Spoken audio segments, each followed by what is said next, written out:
Hello, my dear friends.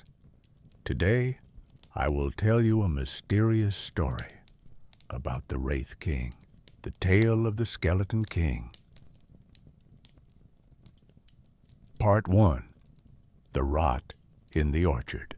A sour wind swept through the orchards of Arenthil, carrying with it the scent of decay. Once, the royal grounds had blossomed with the perfume of apple and plum, their jeweled fruit weighing boughs low.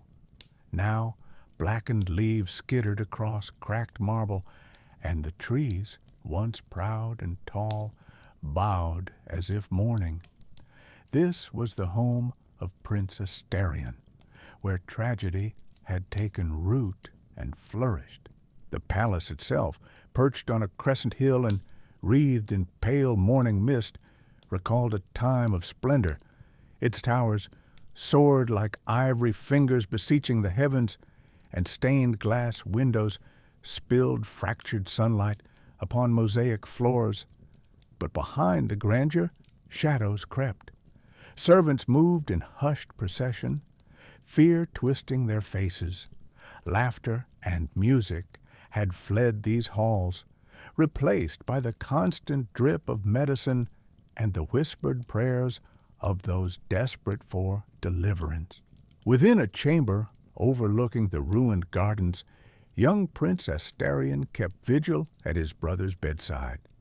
His chestnut hair fell in weary tangles to his shoulders, framing eyes ringed by sleeplessness, hazel and haunted. He was 16, but sorrow had aged him, etching lines of grief into his brow. His brother Leomar, once a vivacious boy with a laugh like tumbling bells, now lay gaunt and unmoving beneath silken sheets. The disease, the rot, as they called it in secret, had claimed him 3 nights before. His fevered body twisted and convulsed until, at last, he succumbed to an uneasy stillness. Ostarion could not forget the sight. Leomar's skin blotched purple and green, the veins bulging black beneath waxen flesh. The stench of something rotten lurking beneath perfumed oils. Ostarion remembered what his mother once said as she cradled him near these same windows. "All life is a garden, my son. Some fruits ripen, some fall too soon." He never imagined her words would become so literal. Now there was only silence in Leomar's room, a silence shattered by a quiet knock. The chamber door opened. A figure entered, gliding rather than walking, robed in midnight blue stitched with bone-white thread. His name was Azorsha, with Kostliava. Azorsha the Bone Mender, court magician and master of forbidden arts. He was ancient as the city stones, with hair silver as moonlight and eyes clouded by wisdom and regret. Azorsha's presence was always heralded by a peculiar chill. He bent low beside the prince, his voice little more than a rasp. "Your Highness, you should not remain here." Ostarion did not turn from the still form of his brother. "Where else am I to go? I am all that remains, except for those who lie dying on beds like this one." Azorsha's gaze flickered to Leomar's corpse, lips pressing thin. The rot moves quickly through royal blood. It burns through the womb and blossoms only in noble flesh. Ostarion finally looked up, voice raw. "Why us? Why does it spare no one? My father coughs blood by the hour. My sisters bleed from their eyes. There is nothing left but this endless waiting." The magician folded his hands within his sleeves. "Malice does not always wear a face. There are curses woven into your bloodline, old debts paid in suffering." These words kindled a small fire within Ostarion's chest, a spark of anger amid grief. "Then what good is your magic?" he snapped, his youth breaking through. "You healed before, wounds, fevers, madness. Why can you do nothing for this?" Azorcia's expression softened, not pitying, but somber, as if he bore the weight of secrets too heavy for words. "All magics have limits," he murmured. "This is no common plague, but a blight born from hate and envy, crafted by hands beyond mortal sight." He reached into his robe and drew forth a crystal phial of violet liquid. A faint luminescence pulsed within. "I have done what I can. Charms to ease their passing, wards to slow the spread." He lifted the phial to the light. "But for this curse there is no cure, only choices." Ostarion wanted to rage against him, to scream and shatter every bottle on every shelf, but found himself numb instead. "Leave me," he whispered, voice trembling. "If I must watch my family die, let me do it alone." Azorcia bowed his head and withdrew silently. In the grand hall, the shadows gather. Word spread through Arenthil's marble corridors. The king was dying. King Alric II had ruled for 29 years, a reign marked by wisdom and relentless ambition. But now he wasted away upon a gilded bed near the throne room's great hearth. His flesh grew thin as parchment, while his eyes flickered with fading fire. Courtiers hovered nearby, Lady Mirabelle with her raven hair veiled in black lace. Lord Hadrian stooped over scrolls of inheritance. Ostarion's sisters huddled behind gauzy curtains, clutching rosaries carved from apple wood. Fear was thick as honey in their throats. When Ostarion entered the hall, his step unsteady but head held high, all eyes turned to him. Mirabelle hurried to him first. "Ostarion, you should rest." He shrugged her off gently. "There is no rest in this place." Hadrian bowed low. "Your Highness, we must consider succession." A crackle from the hearth interrupted the sound of King Alric's labored breath. Ostarion moved to his father's bedside and knelt. The king's face was already half shadowed by death, but his eyes found his son's with remarkable clarity. "Ostarion," he croaked, his voice brittle as autumn leaves. "I am here." The prince clasped his father's hand, a skeletal thing, mottled with bruises. Alric's fingers twitched weakly around his son's own. "You must be strong for them, for all who remain." A tear slipped down Ostarion's cheek. "I am afraid." "There is no shame in fear," Alric whispered between rattling breaths. "But do not let it chain you. The crown passes with all its burdens. You are king now." He coughed, a spray of crimson upon white linen, and exhaled one final time. In that moment, the fire guttered low as if mourning its master. The silence that followed was absolute, a stillness under which Arenthil itself seemed to bow. Funeral rites amidst rotten fruit. 3 days later came the procession. The royal dead were laid out in the orchard beneath a canopy of blighted branches. Fruit dropped from above, apples cored by worms, pears collapsing with sickly juice, plums oozing rot under shrouds of velvet and silk. Clerics sang ancient hymns as they anointed flesh with oils and spices meant to hold decay at bay. But nothing could mask the smell. The sweetness turned sour by disease. Ostarion stood apart from his remaining kin, what few remained, and watched as each body was lowered into earth, already corrupted by blight. Lady Mirabelle pressed a trembling hand to her lips, stifling sobs. "This is not how it should have been," she moaned softly. Ostarion's reply was little more than a whisper. "Nothing is as it should be." He shivered despite heavy robes. whether from cold or terror, he could not tell. As night fell over Orenthil and torches flickered in wind and rain, Ostarion heard from somewhere deep within himself an unspoken question. Am I next? Nightfall. The curse unfolds. That night brought no rest to prince nor palace. Thunder rolled beyond stone walls. Lightning clawed at stained glass saints above empty pews in the palace chapel. Ostarion paced before his mother's old mirror, a relic of obsidian framed in gold serpents, staring at his reflection as if to find answers there. He studied his face for signs of sickness, hollowed cheeks, the shadow of bruise. He pressed fingers to his stomach, half expecting to feel something writhing beneath his skin. He saw only himself, pale but unblemished, eyes wide with dread. I am alone, he thought. I am all that remains. A sudden knock startled him from reverie, a hollow sound echoing down marble corridors. Azorcia entered without invitation.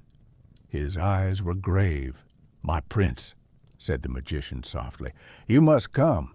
They moved swiftly down candlelit passages to a hidden chamber beneath the western wing, a place forbidden even to most royals.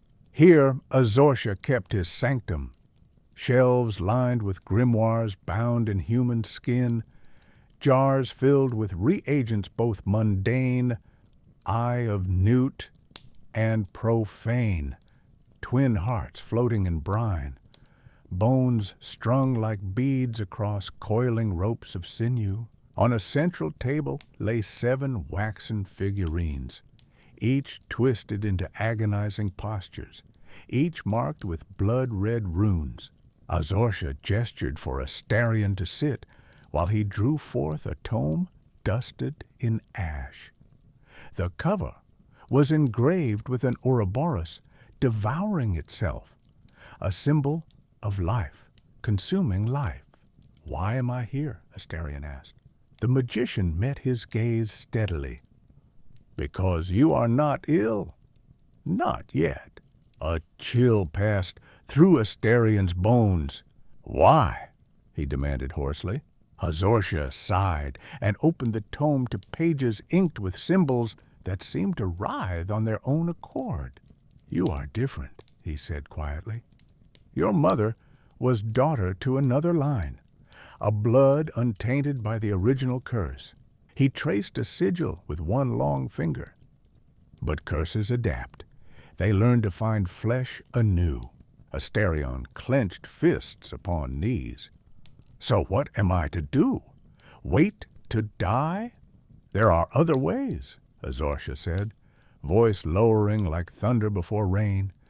Ways outside nature's mercy. Ostarion swallowed hard.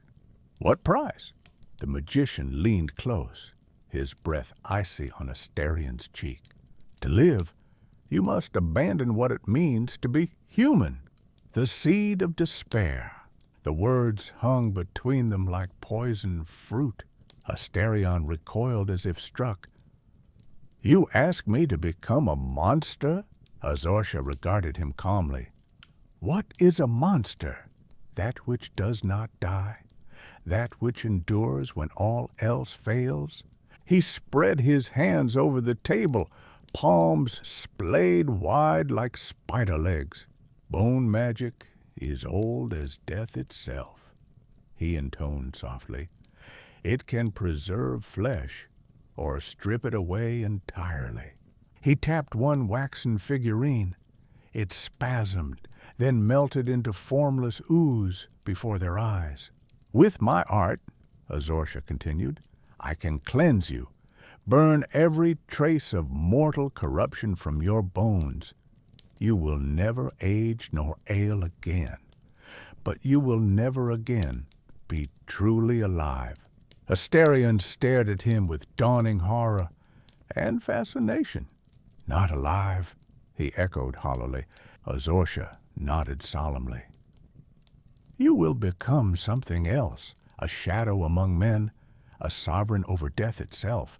For a long moment there was only silence, the fluttering hiss of candle flames and distant rumble of thunder outside palace walls. Then, quietly, "Let me think on it." Azorcia regarded him with something like pity or respect, and withdrew into darkness once more. The night before destiny, Ostarion wandered through vacant halls until dawn creased the sky with pale silver bands. He thought of his father's final words, of duty and sacrifice, of thrones and crowns weighted heavier than iron chains. He thought of Leomar's laughter, now stilled forever, of sisters already slipping into shadow, of orchards choked by rot and hope poisoned by grief. To endure may be worse than death, he thought bitterly, but did not say aloud what followed. But perhaps endurance is all I have left.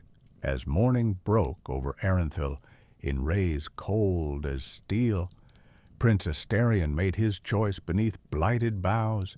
If humanity must die with me, let something new arise in its place. End of Part 1. The Tale of the Skeleton King. Part 2. The Blood Oath. A funeral shroud of fog lay heavy over Arenthil's battered orchards. In the west, the dying sun bled crimson through rot-stained clouds, painting the ruined towers with veins of fire. The palace stood silent, as if holding its breath, mourning its sovereign as keenly as any widow. The king was dead. He had died in darkness, raving and delirious, clutching at unseen shapes that drifted through his mind like smoke. His passing had been neither gentle nor dignified. The rot had devoured him, just as it had claimed his children and left his kingdom crumbling. Now, courtiers and servants skulked through the marble corridors in black, their faces pale and hollowed by grief or fear. Ostarion stood alone before the throne he would inherit. He barely remembered the coronation rites, the incense, the muttered prayers, the circlet pressed cold against his brow. It was all a blur, hands guiding him to kneel, words spoken at him and around him, but never to him. He saw only his father's empty eyes and heard only the echo of the king's final delirious plea. "Let no worm crawl into my flesh, seal me from the garden's blight." He was 16, yet he felt immeasurably ancient. As dusk thickened outside, the great hall emptied. Only Azorcia remained, the court's strange and secretive magus. He waited at the edge of shadow, a long-fingered silhouette beside a pillar carved with skulls and thorns. Ostarion's voice rasped in the silence. "Why am I still alive?" Azorcia did not answer at once. He took a step forward. Candlelight flickered across his pallid face. In his arms he cradled Kostliava, the bone familiar, her limbs assembled from ivory scraps, her empty sockets gleaming with faint green fire. "You live," Azorcia said softly, "because you are not as others are. There are rivers of blood that run deeper than this land's roots. Yours runs true, untainted by the curse's first seed." "It claimed everyone," Ostarion whispered. "My father, Leomar, my sisters.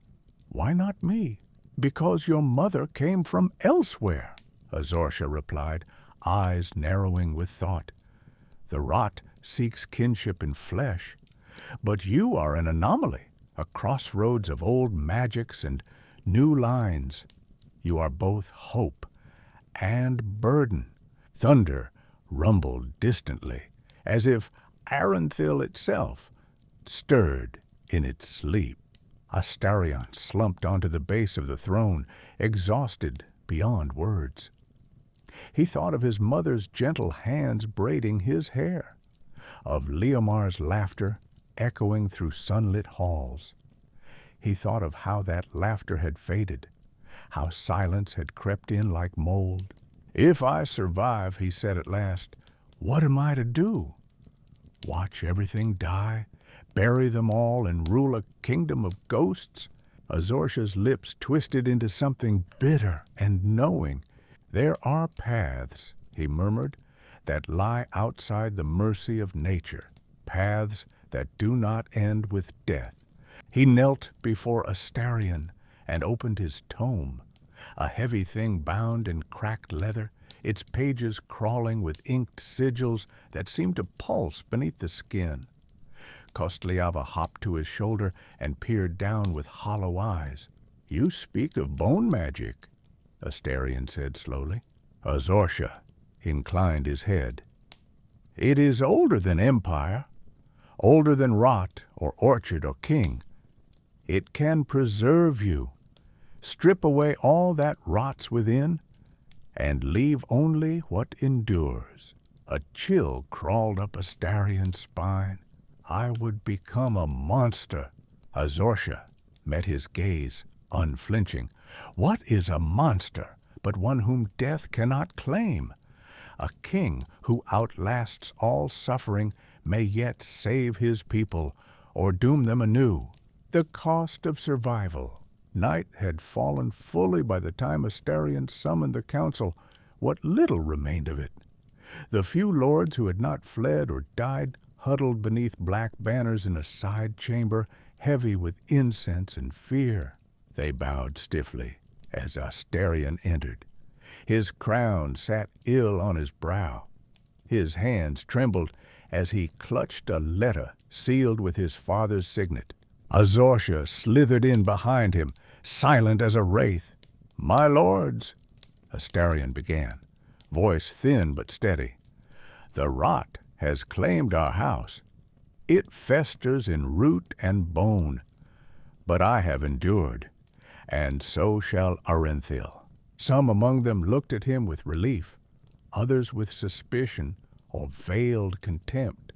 Lord Valen, thick-set and red-eyed from weeping, spoke first. "You are but a boy, and heir to a lost cause. The people starve. The fields yield nothing but poison. Even our dead will not sleep peacefully now." A ripple of unease passed through the others. Ostarion faltered for a heartbeat, then drew himself upright, summoning every scrap of dignity that remained. "I am king by right and by blood," he declared, surprising even himself with the steel in his voice. "But I will not rule by tradition alone." He gestured to Azorsha. "This man, this magus, offers another path." Murmurs broke out again, fearful and angry. "Witchcraft!" someone hissed. Azorsha ignored them all. He set his tome on the table so its Ouroboros gleamed in candlelight, a serpent devouring its tail in endless hunger. "Bone magic is no mere blasphemy," he intoned. "It is survival writ large upon the world's bones." He spoke then of decay and rebirth, of how life fed on death and death returned to life, each cycle turning like the gears in an ancient machine, the kind once built by far-off inventors like Tinker or Clockwork in lands where gods walked among mortals. "Arenthil stands at the threshold," Azorsha finished quietly. "Only sacrifice can turn the lock." Night conversations. The lords departed uneasy, some vowing loyalty in trembling voices, others muttering about curses and foreign magics as they slipped into shadowed corridors. Above it all hung a sense of doom, thick as incense, impossible to dispel. Ostarion found himself pacing the ruined gardens after midnight, tormented by doubt. The moon hung swollen above blackened boughs. A cold wind stirred brittle leaves across stone paths, where once he'd run barefoot with Leomar chasing at his heels. Kostliava emerged from the gloom, her movements stuttering like a marionette, tugged by invisible strings. "Why do you linger?" she rasped in a voice dry as dust. Ostarion started, then scowled, remembering she was not truly alive at all. "I cannot decide," he muttered. "If I accept Azorcia's bargain, what becomes of me? Will I even remember why I did it?" Kostliava regarded him with blank sockets. "Fear makes mortals foolish," she said, "but fear also breeds kings." He hesitated. "Can you remember being alive?" he asked quietly. For a moment she was silent. "I remember pain," she said softly at last. "I remember wanting to protect my own master, and failing." She turned away then, trailing bone fingers along scorched bark. "Choose quickly, little king," she whispered as she vanished into fog. "There is less time than you think." The final choice. Dawn broke hard and cold over Erenthil. In chambers heavy with rot and grief, Ostarion sat before Azorcia one last time.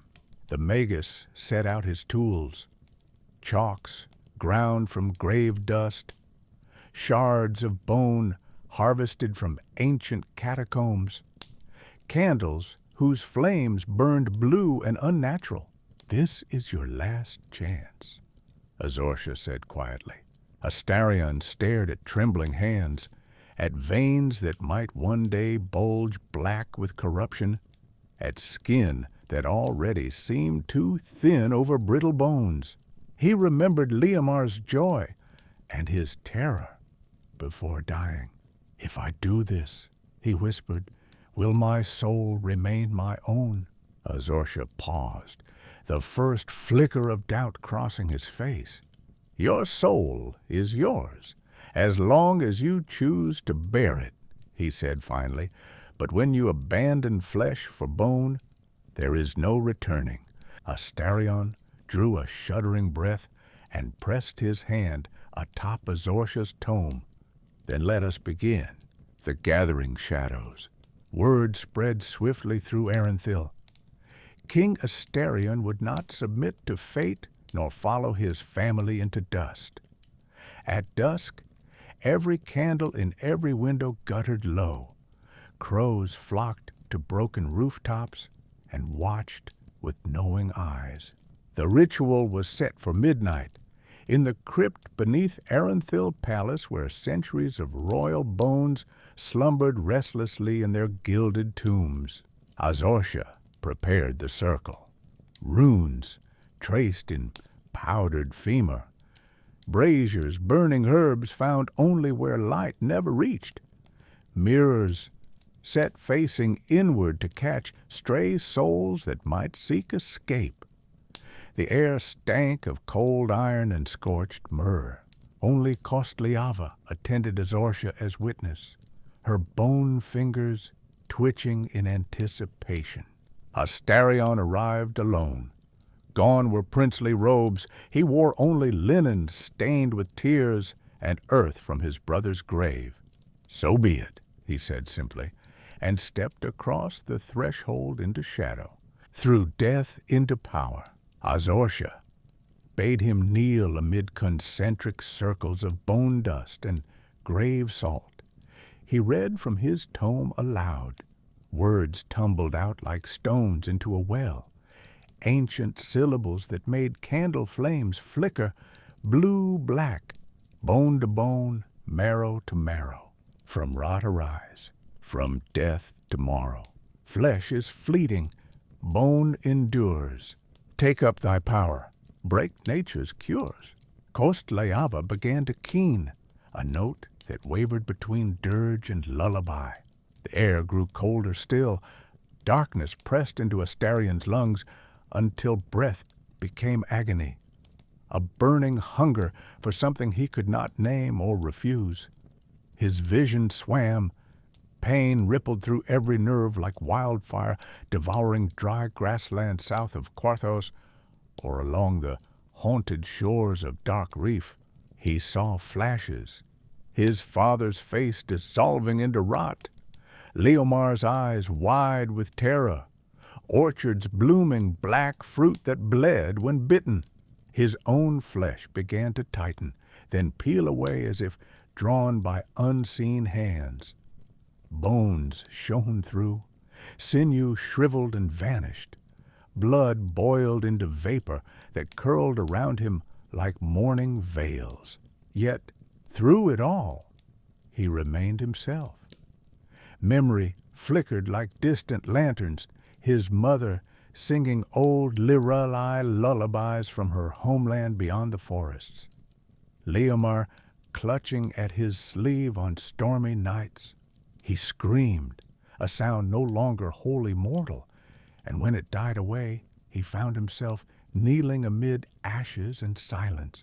His skin was gone, his heart no longer beat, and yet he rose unbroken. The first command, Azorcia stepped back from the circle in awe and perhaps fear as Ostarion stood tall for the first time as something other.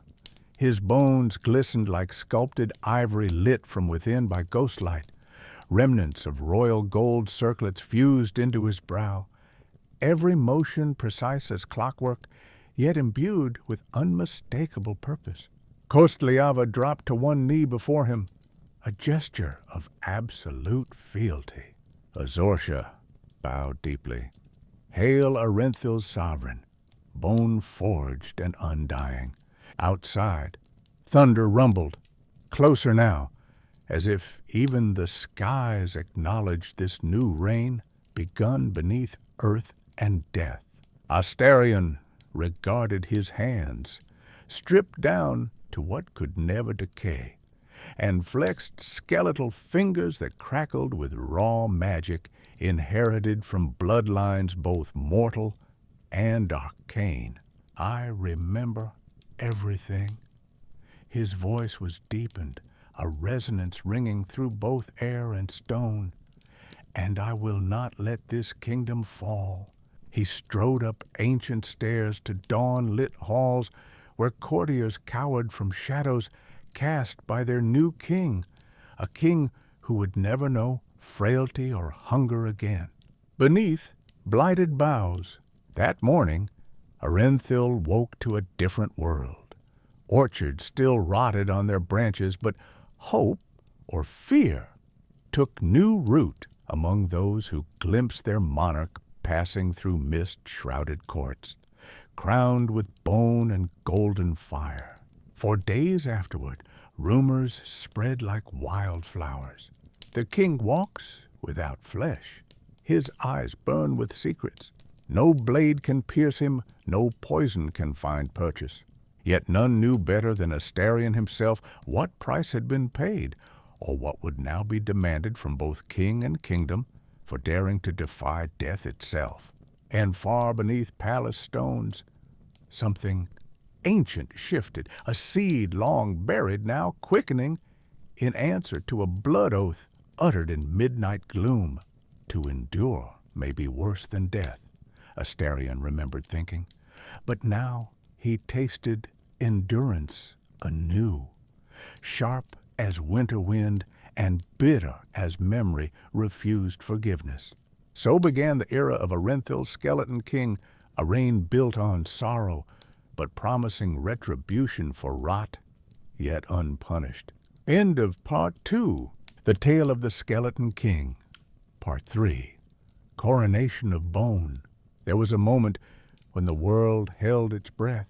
Ostarion, kneeling in the heart of the ritual circle, felt earth and sky hang suspended as Azorcia's incantation thundered through the columns of the death-chilled chamber.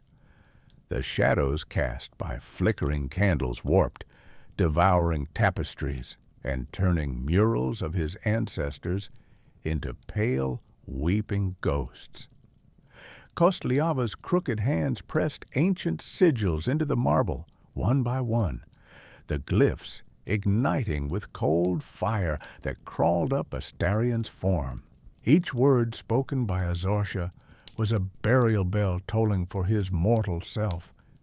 He remembered warmth, the smell of rain on orchards, his brother's laughter echoing down sunlit halls, but those fragments dissolved, replaced by a hunger more fundamental than flesh. Bones creaked as they shed the last vestiges of youth. Blood evaporated to fog. Nerves snapped as bowstrings.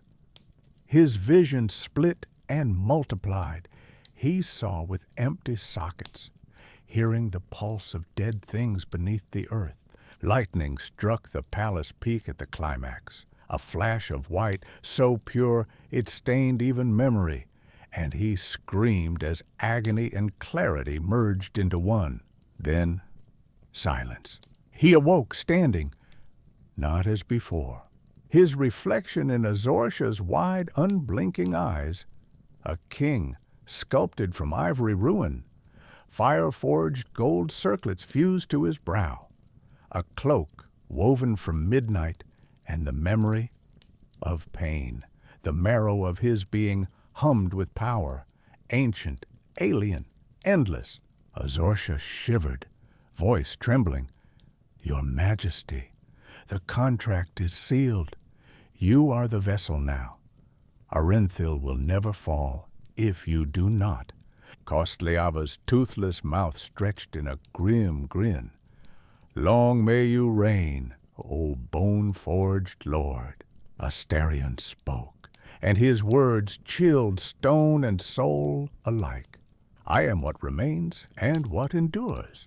He strode from the circle, every step echoing not just in stone, but in the souls of all who walked Arenthil's lands. The unveiling dawn crept across Arenthil's hills, pale and sickly, as if shying from what had been conjured in its darkest hours. From crumbling archways and shadowed corridors, courtiers and servants gathered in uneasy throngs around the great hall. Rumors, wild and terrible, had whispered through the night, of storms on the roof beams, of the prince's screams, of light that was not sunlight seeping under doors. The gates swung wide. Ostarion entered beneath banners worked with his family's sigil, once a silver apple tree now blackened with rot. He wore no mask. His visage was bare bone crowned with fire, eye sockets burning with twin embers. The court recoiled as one, some dropping to knees out of instinctual terror, others frozen by awe. At his right hand stood Azorcia, robed in starless blue, staff wreathed with curling mist. At his left, Kostliava, her rag-wrapped frame hunched in reverent submission. Ostarion halted at the foot of the dais, where his father's throne awaited, empty, since the last king coughed blood into silken sheets. He gazed out over all who remained of Orenthil's court, lords clutching signet rings as if they might shield them, ladies veiling weeping children, knights whose armor did nothing against fear. He raised his hand. "Arenthil is broken," he said, voice ringing with an authority that pierced marrow. "But I am not." Somewhere in the crowd, a woman sobbed. Others stared at him with open horror, yet none turned away. "I have been remade, not by choice, but by necessity," Ostarion continued. "I do not bleed. I do not hunger, nor tire, nor will I ever fall to plague or poison again. I have become what this kingdom requires: endurance, retribution, hope built on something that cannot die." A murmur raced through the hall. Azorcia stepped forward, staff planted with ceremonial weight. "Bear witness, by death and oath, Arenthil's line continues, unbroken and undying." Ostarion ascended the steps to the throne and lowered himself onto its gilded bones. The metal shrieked beneath his weight, a sound like a tomb opening, and then held steady. He was king. The courtiers bowed as one, some from terror, some from memory of duty, but all beneath the gaze of their new sovereign. The first decrees. Arenthil did not sleep that day, nor on any day that followed. Strange dreams haunted those who had glimpsed their king. Orchards blooming upside down, rivers running backward, voices whispering that fate had changed course forever. Some wailed that doom had come. Others prophesied deliverance at any cost. Within hours of his coronation, Ostarion summoned his council. The chamber was colder than ice caves in Frostivus, the windows thrown open to let sunlight fail against his pallor. "We have suffered enough decay," Ostarion declared. "Let rot be replaced with rigor."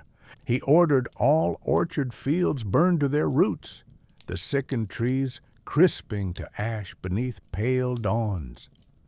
Soldiers were dispatched to scour towns for any lingering signs of plague. Healers and herbalists given royal charter to cure or cremate at first sign of infection. Compassion has its place, he told Azorcia privately that evening, standing over parchment maps inked in black bile. But weakness is a luxury I cannot allow. Azorcia inclined his head in dark approval. "You are changed, my king, but so too must your kingdom become." As news spread of orchards purged by fire and a monarch who did not eat or drink, borders tightened. No one entered or left without rigorous scrutiny. Trade faltered, but banditry vanished almost overnight beneath Ostarion's gaze. The people's response. For the common folk, farmers whose hands bled from burning blighted roots, bakers whose ovens stood empty for want of fruit, the reign of their undying king was terror and relief woven together. Nightly they left offerings at palace gates, dried blossoms, coins stamped with vanished kings' faces, notes pleading for mercy or justice. Children peered from behind crumbling fences to glimpse the king riding at dawn through ruined groves, astride an obsidian steed, no longer flesh, but bone, plated in living iron. Where he passed, silence followed. Sometimes awe, sometimes terror. Not all welcomed him. In taverns and back alleys, rumors festered. What pact had Arenthil's prince made? Was he truly their savior, or only another horror risen from grave rot? But no voices dared raise open rebellion. For who would rebel against death-made king? The cost of power. Nights were long for Ostarion, despite sleeplessness. Alone atop his tower, the highest in Arenthil, he surveyed land once green, now smoldering with pyres and salt. The moon threw silver through his hollow eyes. A wind whispered through ribcage chords where once a heart had beat. Azorcia found him there on the 7th night, clutching a medallion shaped like a plum blossom, a relic from Leomar's childhood. "You mourn," Azorcia observed quietly. "I remember," Ostarion replied, "and remembering is worse than death." The magus rested a hand upon his shoulder, a gesture more symbolic than comforting. "You chose endurance over oblivion," Azorcia said softly. "You carry sorrow, so your people need not carry extinction. Or perhaps I only carry pride," Ostarion countered bitterly. "I think not even death could strip me of that." They stood together in silence as clouds drifted across the face of the moon. Far below, Kostliava tended to her own ritual, gathering finger bones from every peasant buried since dawn, the seeds for soldiers yet unrisen. Her muttering wove through cracks in stone like roots seeking water, echoes from beyond. As days bled into weeks, emissaries arrived from neighboring realms, spies cloaked as traitors, priests bearing talismans for protection, would-be usurpers scenting weakness behind stories of Arenthil's blasted orchards. They found no weakness. Ostarion received them all seated upon his throne, voice measured and unyielding, gaze burning through silk and steel alike. One envoy, a priestess from Lirali's distant forests, dared ask, "Do you still pray to your mother's gods?" A flicker crossed his skull, a memory almost mournful. "I pray to what endures," he answered cryptically. "If gods can teach me that, I will honor them." She bowed low and offered golden leaves smoked for luck. He accepted gravely and later burned them to dust within his palm. Some sought alliances, others tested boundaries with threats veiled as offers. Once, an assassin slipped through palace shadows after midnight, a blade meant for rib instead of heart, but struck only air as Ostarion turned his skeleton aside and seized her by her wrist bone. "No blade can pierce what is already dead," he whispered before sending her scurrying into exile. Her dagger left melted on his hearth as warning to others. Awakening armies, Kostliava's labor, bore fruit before season's end. From mass graves, salted after each orchard purged, she called forth soldiers, skeletons garlanded in rusted mail, helmed with crowns hammered from orchard iron, twisted by blight. They obeyed Ostarion without question. Their empty eyes mirrored his own hollow fire. He led them in drills beneath stormy skies, movements precise as clockwork spells cast on living flesh long ago. "We are remade," he told them as thunder rolled overhead. "Your loyalty is my marrow, your service my flesh."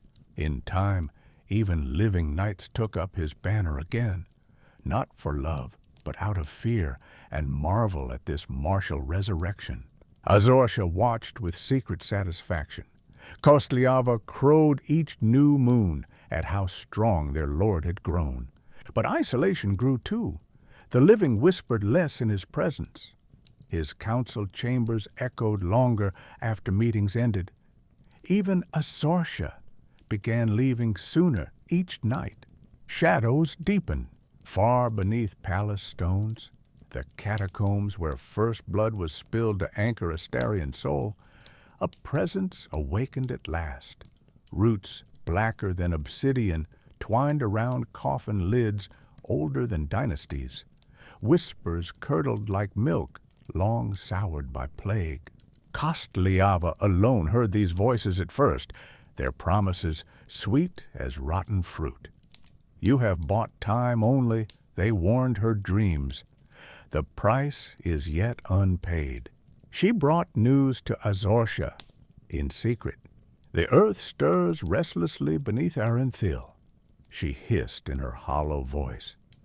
"We have called up something that will not sleep again so easily." Azorsha frowned, but kept silent. Ostarion noticed shadows thickening along stairwells where once only dust gathered, mirrors warping reflections into shapes not wholly human or wholly dead. Yet he pressed on, undaunted and undeterred, for now he was king not only by blood, but by right, won from death itself. He would wield this power until its final cost was named. A king reforged.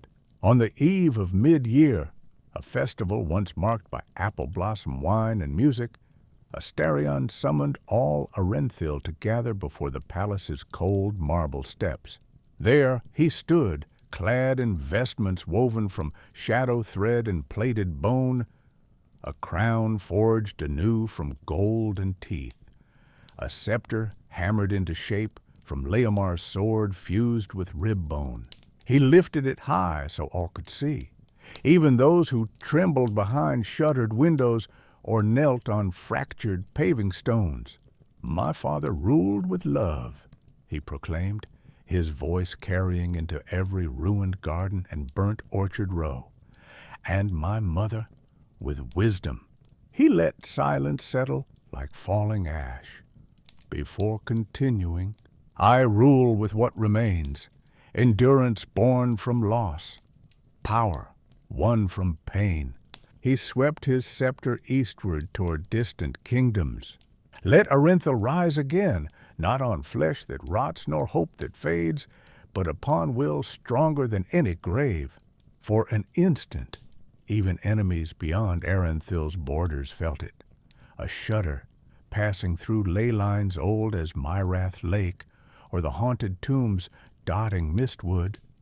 A new era begun under clouded skies and spectral banners.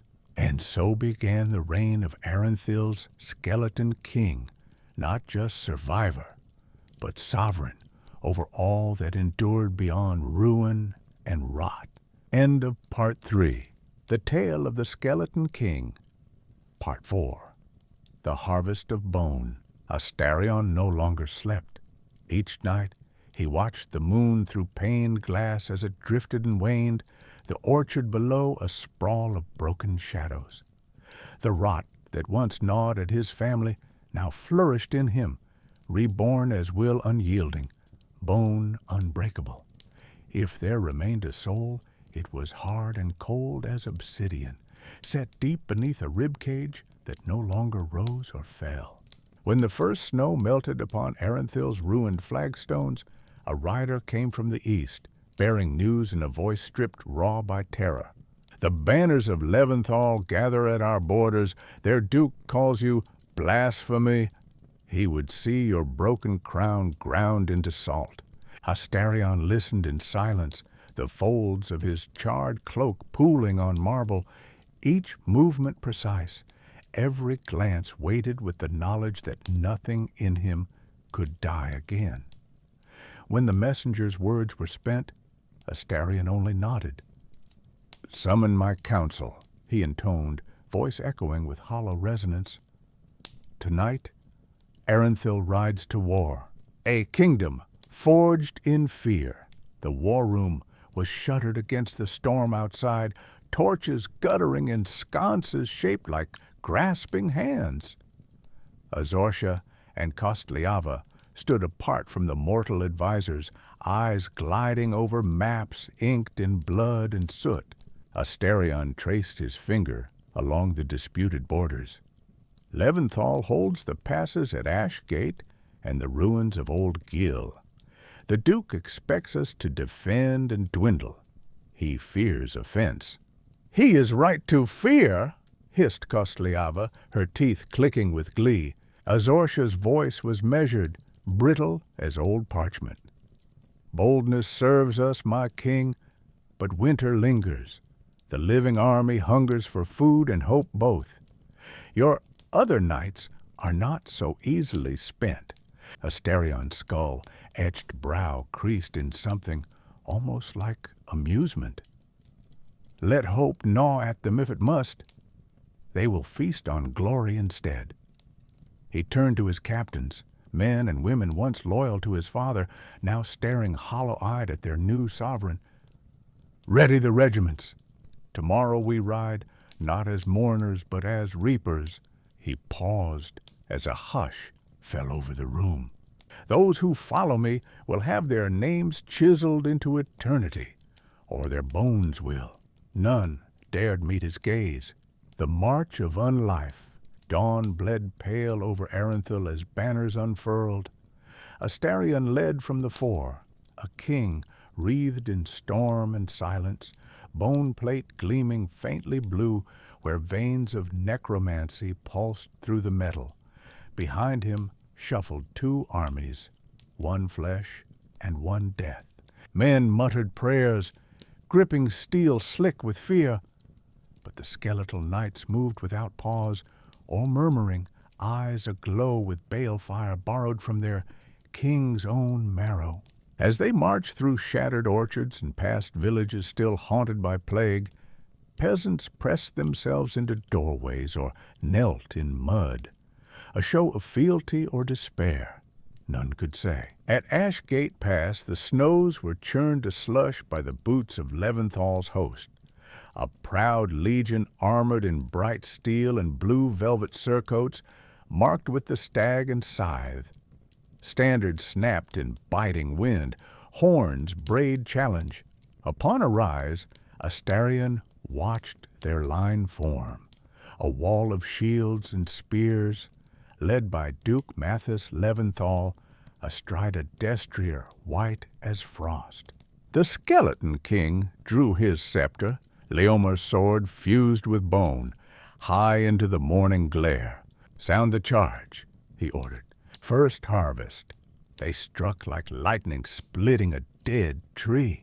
Living knights shrieked their war cries, desperate to prove loyalty or earn reprieve from their own terror. Behind them thundered the skeletal vanguard, silent save for the rattle of bone on iron, blades scraping stone. Ostarion himself was first among them, a blur of tattered cloak and baleful flame. He carved a path through Leventhal's ranks, scepter rising and falling with mechanical precision. Each foe he struck fell not just broken, but drained, spirit ripped from flesh to feed the marrow well within his chest. He relished their shock. Men who had trained since boyhood to face steel now found themselves facing death personified, death that could not be slain nor reasoned with. Atop his mount, Duke Mathis rallied his guard. "Hold! He bleeds like any man!" he roared. Ostarion laughed, a hollow sound that sent frost feathering out across the trampled grass. "Not so," he intoned. "I have paid my debt. Let yours come due." The battle pitched and reeled, a storm of spear points and splintered shields. But wherever Ostarion rode, death followed. He split men open with backhand blows. He seized fallen enemies by the hair, tearing souls from mouths with a whisper. He summoned columns of grave dirt to swallow fleeing archers whole. The living on both sides began to falter, some throwing down weapons to kneel before him in abject surrender, others simply running heedless into the trees. When finally trumpets sounded retreat for Leventhal's main host, the pass was choked with bodies, some resting as if asleep, others twisted into grotesque shapes, eyes frozen wide with terror. The taking of old Gil, Ostarion, gave no quarter. He pressed on through sleet and mud, his army swelling with each victory, not merely from willing conscripts, but from those he raised anew. Worthy foes rising again beneath his banner, skin sloughing off to reveal loyal bone beneath. Old Gil was a city built atop a salt mine, its stone towers leaning like drunken men above pits, yawning black into the earth. Here Duke Mathis withdrew for his final stand, barricading streets with wagons piled high and lighting pitched tar cauldrons atop every parapet. Night fell heavy, the air thick with smoke and panic. Ostarion strode through flames unburned. His voice boomed along desecrated avenues. "Give me your duke, and I promise you peace." Some townsfolk spat defiance from windows. Others fled deeper into tunnels where even his magic might falter. Azorsha found him at the city gate, her robes streaked with ash. "Your cruelty multiplies itself," she whispered so only he could hear. "You inspire more dread than any plague." Ostarion regarded her coolly, what remained of his lips pulling back from teeth sharpened by ritual. "Dread is loyalty in its truest form." She did not answer. Inside old Gil's keep, Duke Mathis prepared for death with all the dignity of a man born to rule. He received Ostarion by torchlight, hands clasped behind his back, beard streaked with soot, but eyes unbroken. "So you have come for my throne," Mathis said quietly as Ostarion entered alone. "Not your throne," replied Ostarion. "Your legacy. A lesson writ upon your bones for all who would rise against Erenthil." The Duke drew his sword, a thing of bright silver filigree, and saluted his foe. "If I must die," he said, "let it be as a man." The duel was brief, a clash of steel on bone and spell on sinew. Mathis fought with desperate skill, landing blows that would have slain any mortal king. But Ostarion endured every wound as if it were no more than a cold wind, bone splintered only to knit itself anew under necromantic force. At last, Ostarion struck him down, not with rage, but with ceremony, slicing across Mathis's chest before driving his scepter through breastbone into the heart itself. As life bled out onto marble tiles, Ostarion whispered ancient words, binding not just flesh but soul to his service. When he emerged onto the balcony above Old Gill's Square, he held Mathis Leventhal's severed head aloft for all to see. Empty eyes, staring accusingly at what remained of his people. "Thus ends rebellion," Ostarion declared as his knights flooded the city below. No one answered him but crows gathering for their share. The tyrant ascendant, word spread faster than wind. Aranthil's skeleton king did not forgive nor forget. Those who knelt were spared, sometimes transformed. Those who resisted vanished into smoke and weeping earth. Villages threw down arms at sight of his banners. Some nobles sent their own kin as hostages rather than risk open defiance. Others fled into exile or hid among peasants dressed in rags. Ostarion took what tribute he demanded, gold melted down into grinning death masks. Grain carted away by undead laborers who neither tired nor complained. Swords stacked high in vaults deep below the palace where whispers never ceased. Within these victories grew a shadow. Knights loyal only out of terror, townsfolk who trembled at every footfall. Even Azorsha watched him now through narrowed eyes, whispering spells shaped like locks upon chamber doors when night grew long. Only Kostliava seemed unchanged, growing bolder each day as she danced among the tombs left behind by his conquests. "You are more than king now," she told him after Old Gil blazed behind them on the horizon. "You are legend, a wraith come to collect old debts." Ostarion stared out over fields where nothing green would grow again for years. "Legends end," he said softly. She did not contradict him. Reflections among ruin. Nights returned colder than before.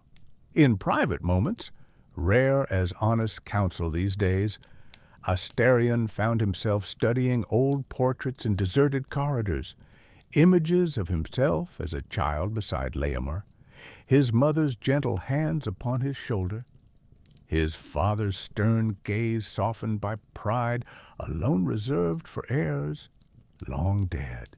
He wondered if anything human lingered within him, or if all that remained was hunger for conquest and memory grown brittle with time.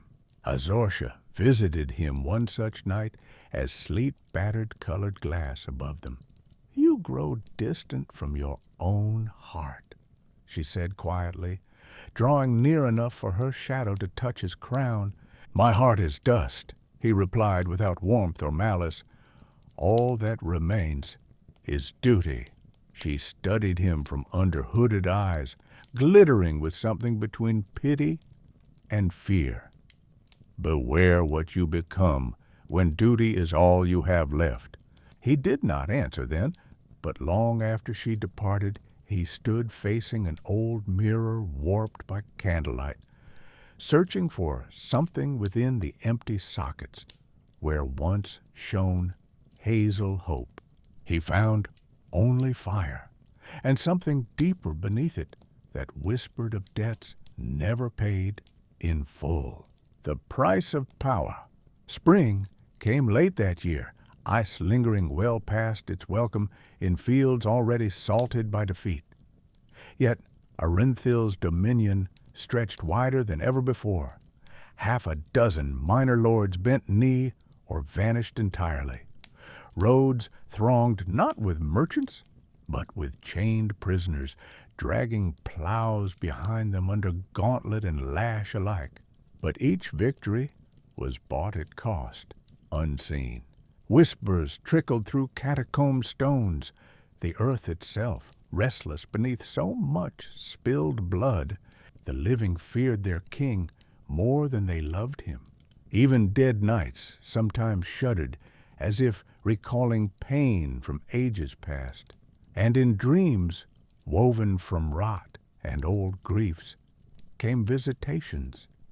Leomar's voice calling across empty gardens. His mother's lullaby twisting into warning before it faded altogether. Kostliava alone seemed untouched by regret or doubt. Her laughter, harsh music after every slaughter.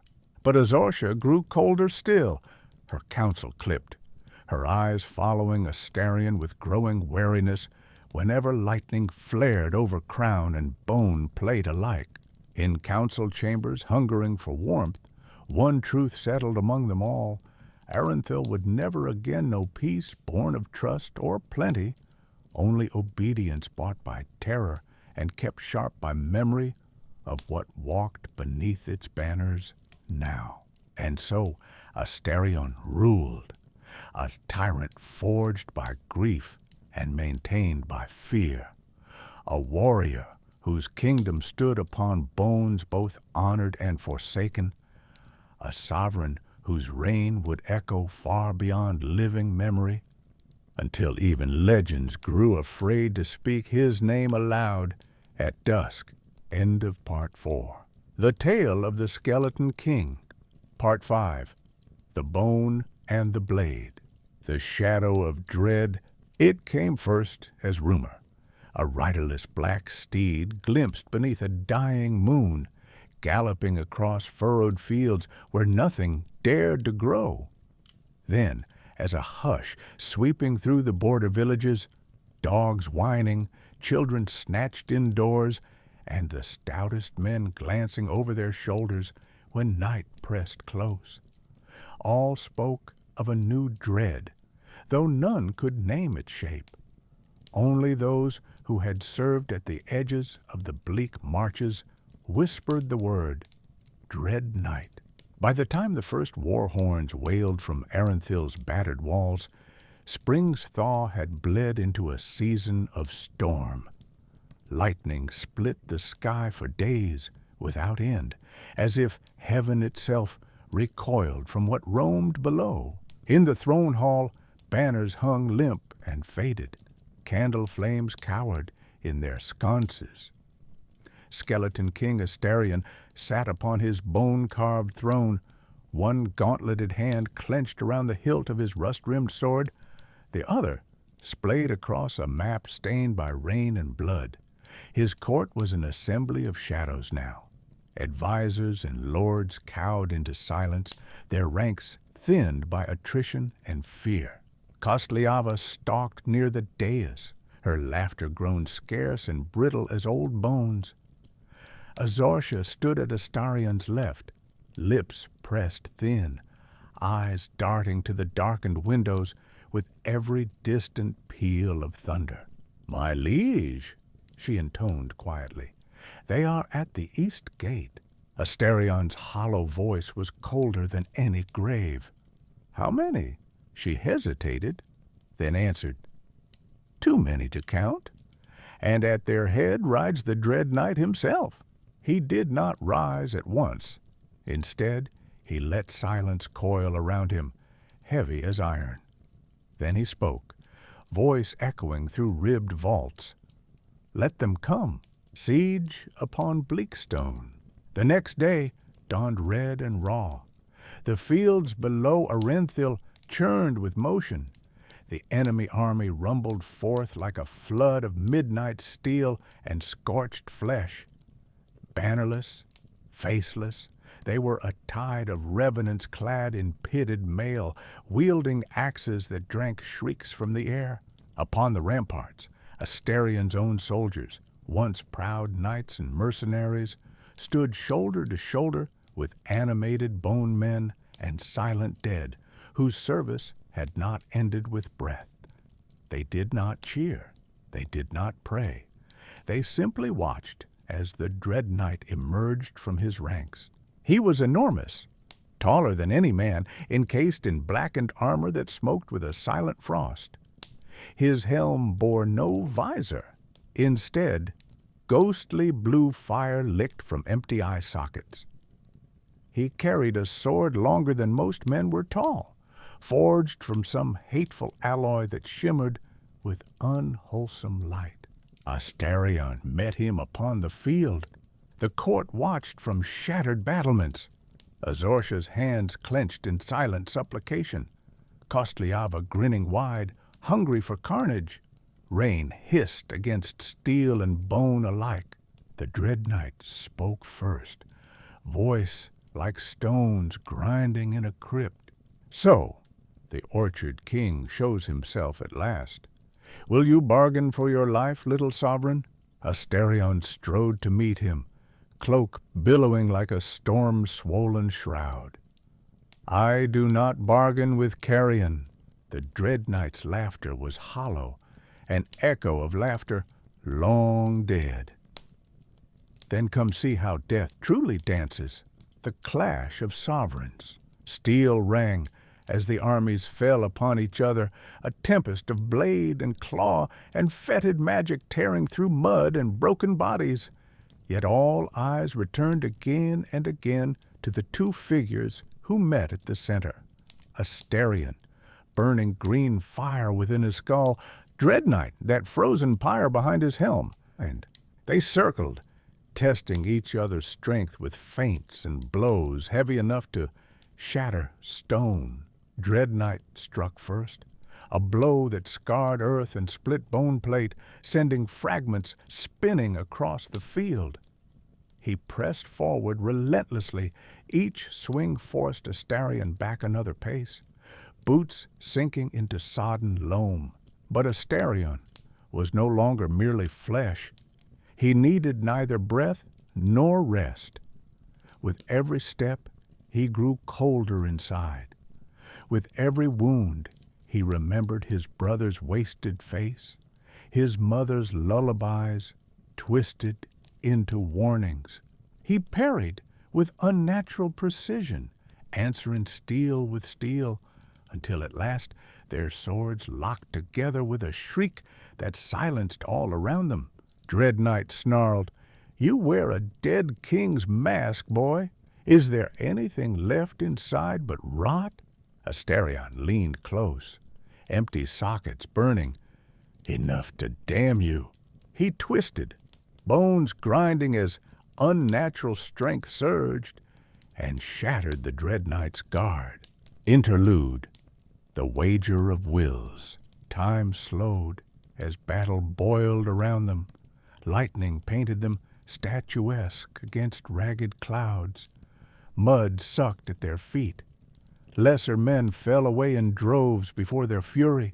Ostarion pressed his advantage, hammering at breaches in Dread Knight's armor, striking not for flesh, for there was no living meat within, but for soul itself. The green fire that animated him lashed out, not merely magic or malice, but all the sorrow and rage that had made him king. Dread Knight stumbled as runes flickered on his breastplate, wards against death itself, but Ostarion would not relent. "Do you remember what you were?" he hissed through gritted teeth. "Before you became this." Dread Knight's laughter was uglier now, a sound scraped from the bottom of a grave. "We are what is left when hope ends," he replied. "You will be as I am when your kingdom is dust." Ostarion remembered Leomar then, his brother's hand reaching through fever dreams for comfort that would never return. "No," he answered softly, "I will be worse." He drove his sword through dread night's pauldron, felt old wards crackle and fail as black ichor hissed across his gauntlet. The death of Dread. The duel raged on. Dread Knight battered him with fists like hammers. Ostarion answered every blow with ruinous force born from loss and spite. At last they broke apart. Dread Knight stumbling on one knee, smoke boiling where spectral blood spilled onto dead grass. Ostarion advanced inexorably, each footfall shaking loose memories older than Erenthil itself. The Dread Knight raised his sword in a final defiance.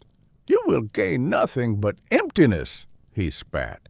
Ostarion reached out, not with steel this time, but with both hands, and seized Dread Knight by helm and throat. The rune-lit armor shattered beneath his grip. Spectral flame guttered and died in empty sockets as bone crushed iron. There was a silence so profound it seemed all creation had stopped to watch. With a gesture both gentle and monstrous, Ostarion tore free what remained of Dread Knight's spine, each vertebra gleaming wetly in rainlight, and let it hang limp from his fist. The monstrous blade clattered to earth, shivering with stolen power. The field stilled. Where moments before armies clashed with howls and shrieks, now there was nothing but the steady patter of rain on 1,000 silent helms. The Skeleton King stood alone amid ruin, victorious, spoils and scars. None dared challenge him now.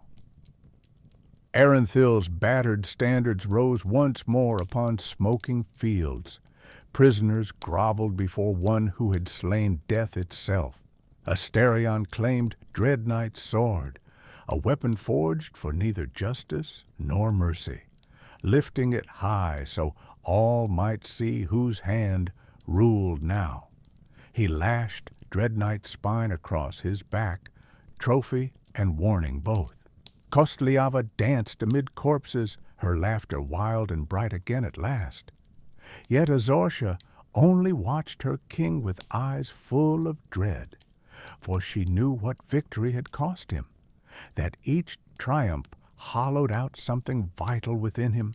Still further, that night in the ruined throne hall, Ostarion sat alone beneath flickering torches. The sword lay across his knees, the spine coiled at his feet like a serpent waiting for command. He stared long at his reflection in broken glass, a crown of bone atop an eyeless skull, and wondered if there was any path left back toward warmth or light. Kostliava entered unbidden, giddy from slaughter. "You see now," she crooned, "no one can defy you, not here, not anywhere." Azorcia followed more quietly, voice trembling as she spoke. "Power comes easy when there is nothing left to lose." Ostarion looked at her sharply. "Not yet," he said. "There are debts yet unpaid." Echoes in bone. As night deepened beyond the shattered walls, a wind howled through ruins where kings once dreamed of gardens in bloom. Servants whispered old prayers behind locked doors or fled entirely into darkness where even ghosts feared to tread. But by morning, all knew. Erenthil had a master whose rule was sealed in blood and grief, whose name would linger long after orchard and crown were dust. And far away, in barrows where no sunlight reached, the dead began to stir uneasily once more. For legend claimed that whoever conquered death must face it anew and pay again whatever price their heart could muster, until even legends learned sorrow. So ended the siege of Erenthil. So began the reign of dread unfettered. But in dreams, woven thick with rot and memory, came again Leomar's voice. All life is a garden, some fruit falls too soon, and even a king made of bone could not help but mourn what had been lost to make room for what must come next. End of Part 5. The Tale of the Skeleton King. Part 6. The Hollow Crown. A bitter wind scoured the battlements of Orenthil, sharper than any blade. It keened between the shattered stones and swept through the palace's ruined arcades, scattering banners like the ghosts of fallen kings. The orchards below, reduced to twisted husks, offered neither fruit nor fragrance, only the memory of sweetness drowned beneath rot. The land lay quiet, too quiet. No war drums sounded on the horizon, no rebel banners threatened the borders. The survivors who once cowered in the shade of Orenthil's towers now moved with a new chilling obedience. Tribute wagons came on schedule, iron-laden with gold and salt and slaves. The great ledger of conquests was closed, its ink dry. All enemies had either fled, knelt, or been ground to dust beneath an army of bone. Yet within these silent walls, unrest grew, even among the dead. 1. The watchful bones. In the throne hall, Ostarion sat unmoving upon his seat of fused marble and ossified vertebrae. He wore his crown, a circlet of ribs and finger bones, like a man chained to his own legend. Shadows spilled around him, thick and old as graveyard soil. Every sound grated. The echo of skeletal feet along flagstones, the distant sob of a living servant, the hiss of torchlight against ancient shields. Perhaps it was imagination, or perhaps not. But Ostarion felt eyes upon him at every moment, eyes that belonged to men who no longer breathed, yet still remembered. He had not slept since dread night's fall. Dreams brought only Leomar's voice or the faces of those he had slain. Rest eluded him. Reflection became poison. Kostliava's laughter, once a comfort, now grated like rusted wire. She delighted in her king's silence, danced across the throne room, tossing skulls like dice. "You have what you wished for," she chided him one morning, draping herself in a makeshift robe of grave shrouds. "All bow before you, even worms beneath your feet." Ostarion did not answer at first. His jaw worked, teeth clicking, habit learned from flesh now gone. "They obey," he murmured at last, voice echoing oddly from hollow ribs. "But they do not serve." Kostliava only grinned, her empty sockets shining with glee. "Then make them love you, or fear you more." But fear, he saw it in every hunched servant and every cringing noble, no longer satisfied. Second doubt among the dead. Azorsha watched all, silent and brooding, from behind her veil of crow feathers and pale gems. Since dread night's defeat, she had grown withdrawn, lurking ever further from the throne hall. Rumor said she haunted the crypts, speaking to shadows that did not answer.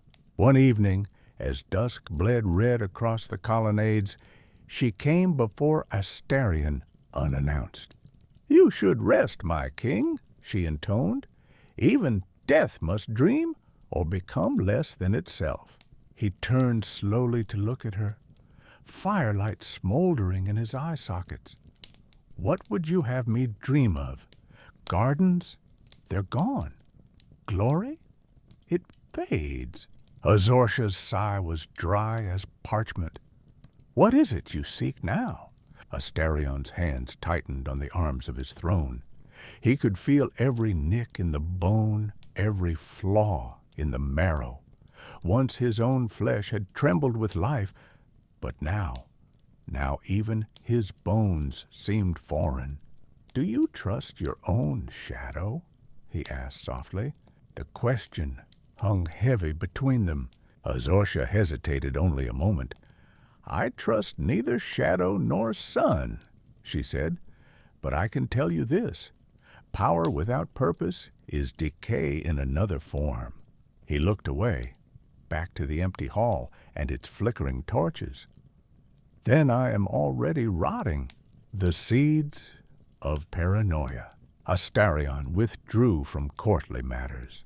He left Kostliava and Azorsha to squabble over judgments and tribute. Neither living nor dead could challenge his rule directly, but both vied for influence in subtler ways.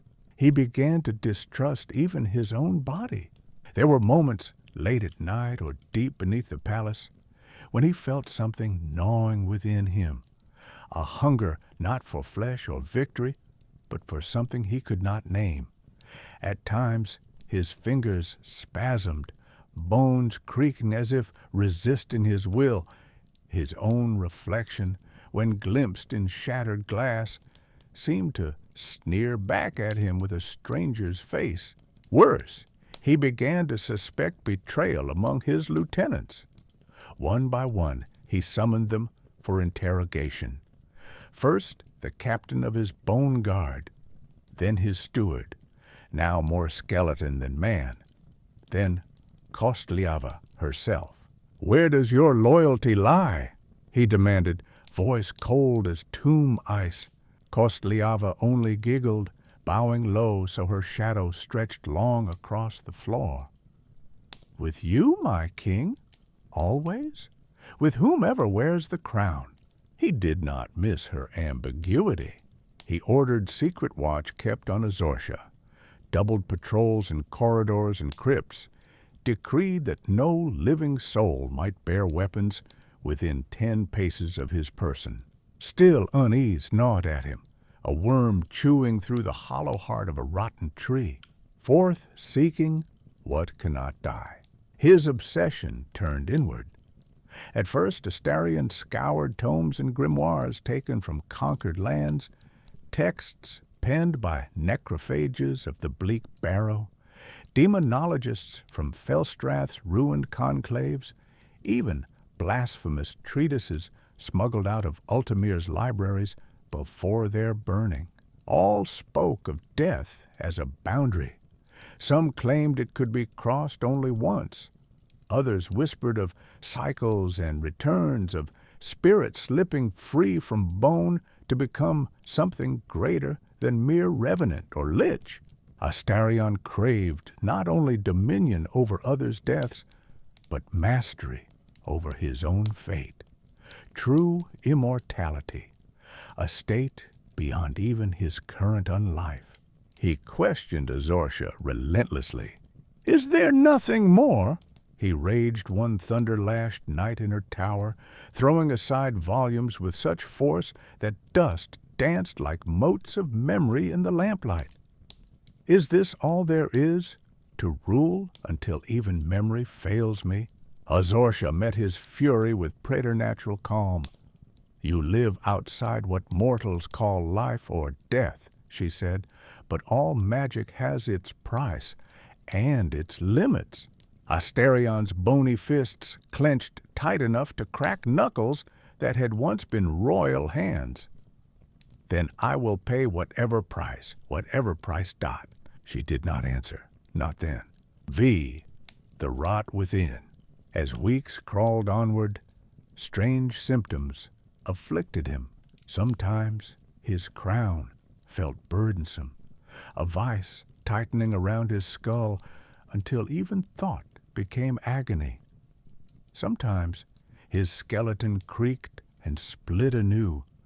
Phantom pains lanced through marrowless limbs as if some remnant nerve remembered hurt it could no longer feel. He began to hear whispers, at first indistinct, then clearer. "You are not your own. All kings fall. Even bone turns to dust."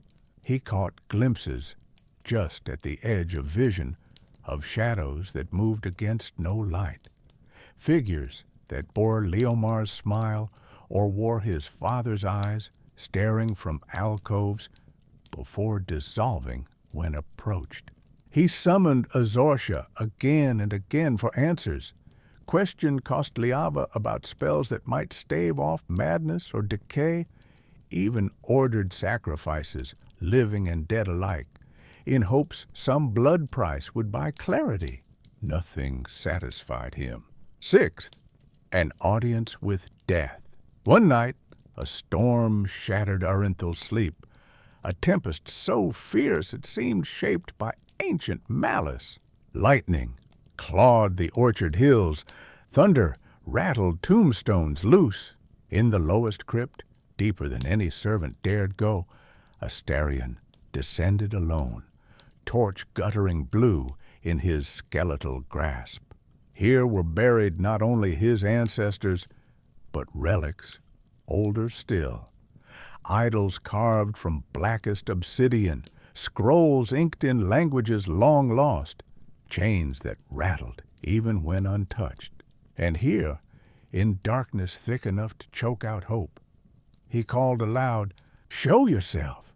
If any spirit claims me still, or seeks vengeance for what I have become, let it speak." At first there was only silence, the silence of stones unyielding to prayer. Then came a voice, not Liamar's, nor his father's, nor any mortal tongue. A king may rule men or bones, it intoned from nowhere and everywhere at once. But none escapes what lies beneath both flesh and crown. Ostarion reached for his sword, but found only bone, his own. "What are you?" "I am what you made of yourself," said the darkness. "I am hunger without end." Lightning struck above. For an instant shadows writhed like living things along the crypt walls. Ostarion pressed on. "Can I become more than this? Can I rule beyond death itself?" The voice laughed, a sound like marrow dripping on cold stone. "To master death is to consume all else within you, including yourself." The torches snuffed out.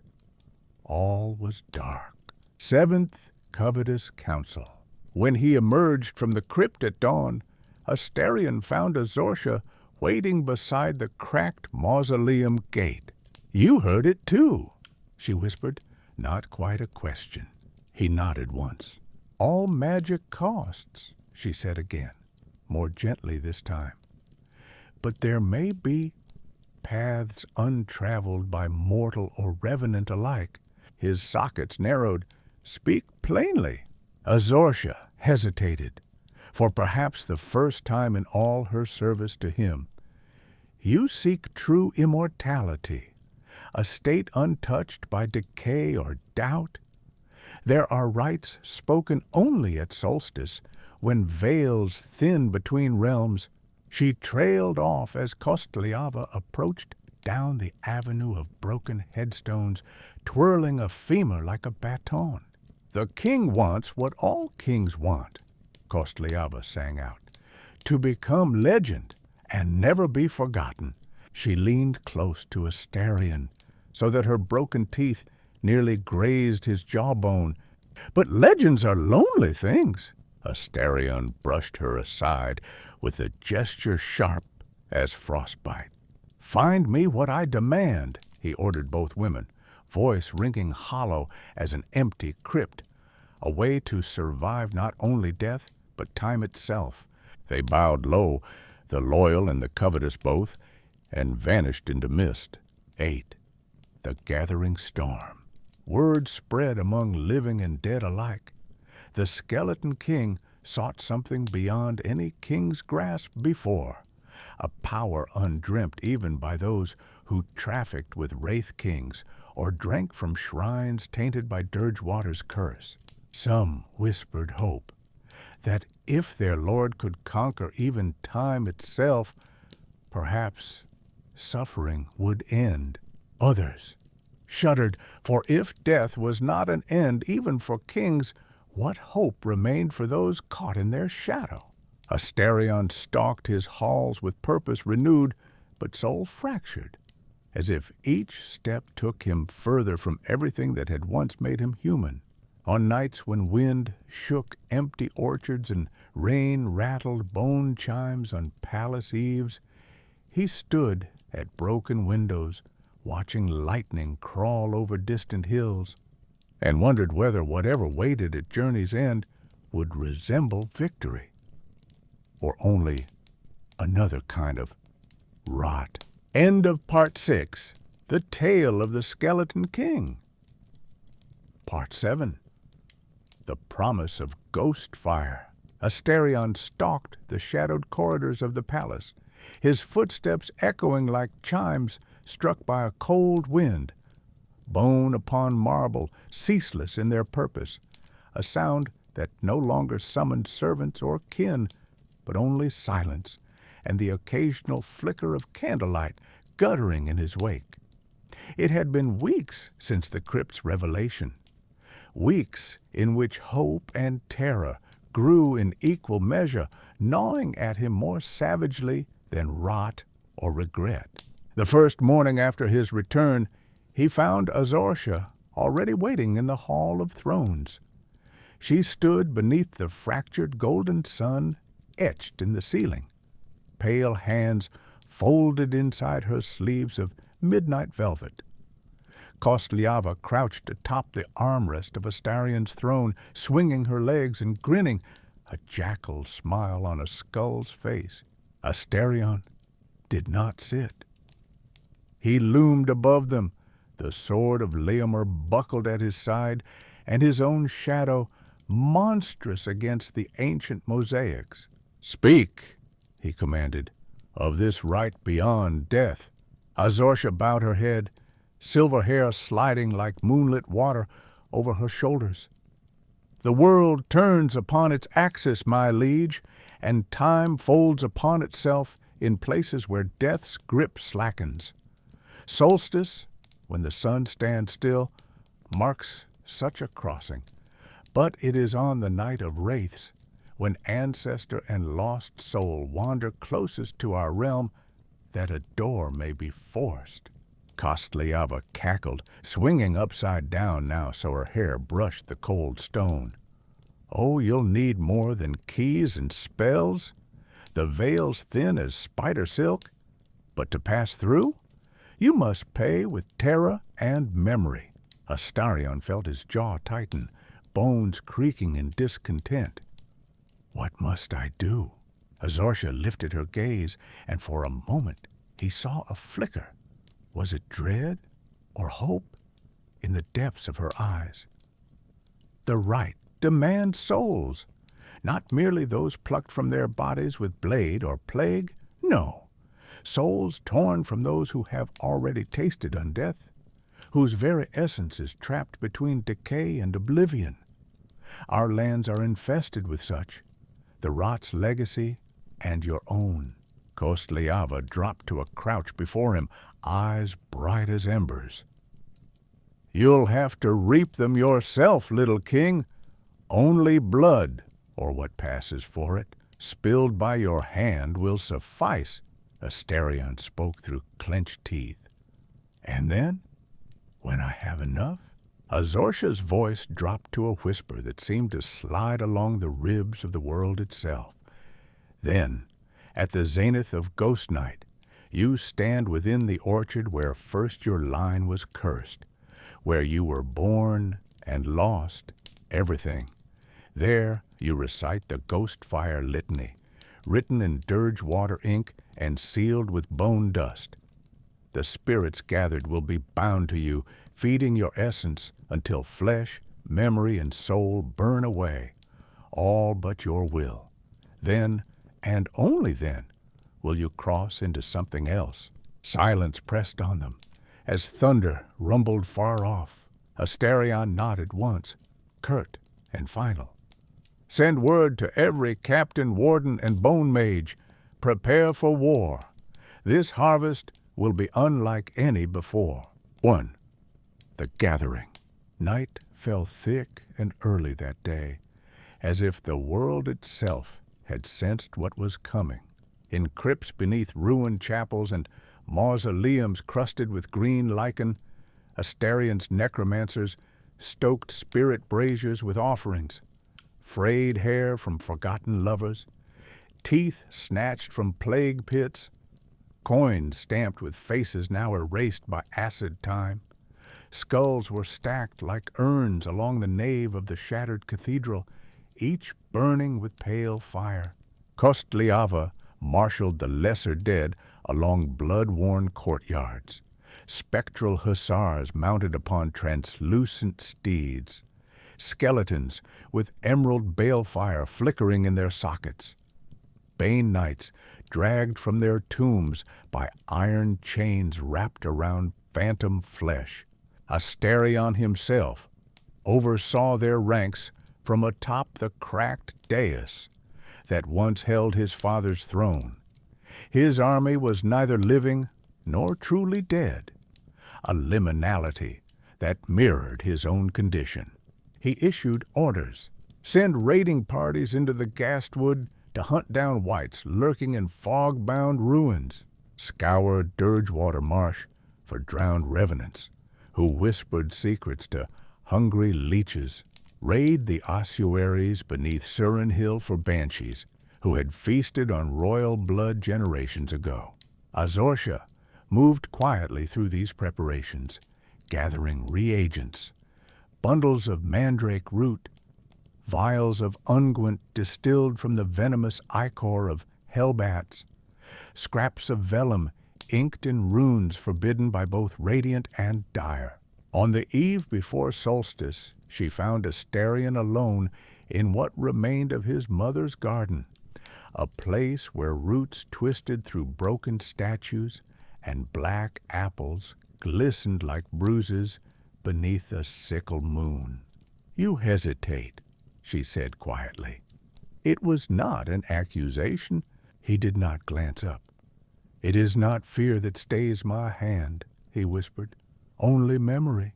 Azorsha knelt beside him, gathering apple blossoms fallen onto grave dirt. "You loved this place once. I loved many things." A hollow shudder ran through him as he remembered Leomar's hand in his, a warmth now utterly alien to him. "Will this rite bring you peace?" she asked. He looked at her then, two creatures made more by loss than substance. "Peace is for those who sleep." She pressed a blossom into his bony palm. "Then let your hunger be worthy." Second, the marking of souls. On solstice morn, a red sun crawled above the desolate orchards like a wound refusing to close. Ostarion rode at the head of his host, no horse required for one such as he, bearing a banner woven from funereal veils and sigils stitched in ghosts' hair. The army moved through Aranthil's corpse, an unstoppable tide of echoing steel and rattling bone.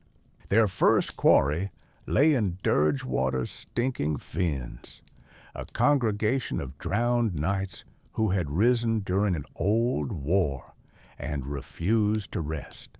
They met Ostarion's forces in knee-high black water, voices bubbling from their ruined helmets. One by one he slew them, not with pity nor hate, but with purpose sharpened into obsession.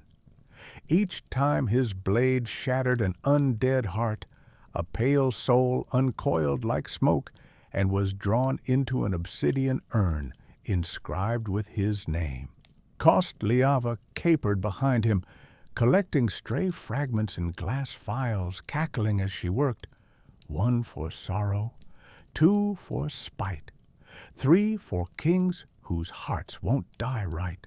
From Dirgewater they marched to Surin Hill Ossuary, where banshees shrieked from crypt vents until Azorsha bound them in silent bands of ironwood laced with runes of mute despair. They harvested wights from Ghastwood, torn from trees that bled black sap, and scattered their spectral remains among Ostarion's growing collection. The slaughter was relentless. It had to be. Each soul brought him closer to transformation, closer also to something he had no name for, neither hope nor dread, but an anticipation that gnawed at reason. In rare moments between battles, Azorcia would find him staring at his hands, bleached phalanges, slick with unwholesome light, as if searching for some proof he still existed beyond violence. Third council in the witch hour. 3 nights before Ghost Night, as storm clouds strangled the sky and lightning-stitched wounds along the horizon, Azorcia summoned Ostarion to her sanctum within the ruined palace library. Candles burned blue within skulls, carved with ancient runes. Shadow moths fluttered beneath glass domes atop books older than language. She was waiting by a table draped with maps stained by centuries of grief. "My king," she began softly, "the souls you've gathered are many, but not enough for what you seek." Ostarion's eye sockets narrowed. An old frustration flared within him like a fever that could not break. "How many more?" "Thousands," Azorcia replied solemnly, "for you do not wish merely to cross over. You would tear open a path wide enough for yourself, and for all who might follow." Kostliava emerged from behind a shelf, clutching an armful of half-rotted parish registers. "There are old places, forgotten catacombs beneath Dreadspire Keep, ossuaries left when the Legion retreated north, mass graves lost after Ostarion's last campaign." Ostarion turned away from them both to face an empty window, rain scribing runes on a black glass. "If I do this, if I become more, I will never return." Azorcia regarded him gravely but without pity. "You have not truly been here since that first night your brother died." He said nothing more. But when he left Azorcia's chamber, she glimpsed a flicker, a hesitation, in his stride. The fourth feast of shadows. As Ghost Night neared its apex, the world hovering between seasons, as if uncertain whether to turn toward death or birth, Aranthil became a necropolis under siege. Rifts yawned across cracked fields where apples once grew fat on summer sun. Phantoms spilled from barrows long sealed by kings who thought themselves wiser than time. Ostarion and his army swept across these haunted wastes, reaping whatever souls dared defy him. Ghouls writhing in moonlit burial mounds, lost spirits wandering orchards once beloved by living children, monsters forged by regret and vengeance during wars no bard dared recount. Each kill fed something inside him, some furnace stoked not by warmth, but by despair, transmuted into will. Between battles, Ostarion found himself dreaming for the first time since his rebirth. Visions of orchards blooming in reverse, fruit falling upwards into skeletal hands. Voices calling his name not in fear or reverence but pleading. For release or mercy he could no longer give. He woke from each vision, colder than before. The eve of Ghostfire. On the final night, before Ghostfire, the zenith of all haunted things, Ostarion stood once again within what remained of his family orchard. Azorcia joined him there at midnight's hour, bearing a scroll wound tight with sinew and stamped with her blood. Kostliava danced among root-shattered gravestones trailing phosphor lanterns on chains made from stolen wedding rings and children's rattles. "You have what you need," Azorcia said quietly. Ostarion stared at the scroll, the Ghostfire litany, and beyond it at orchards littered with spectral fruit and bones blooming from earth gone sour.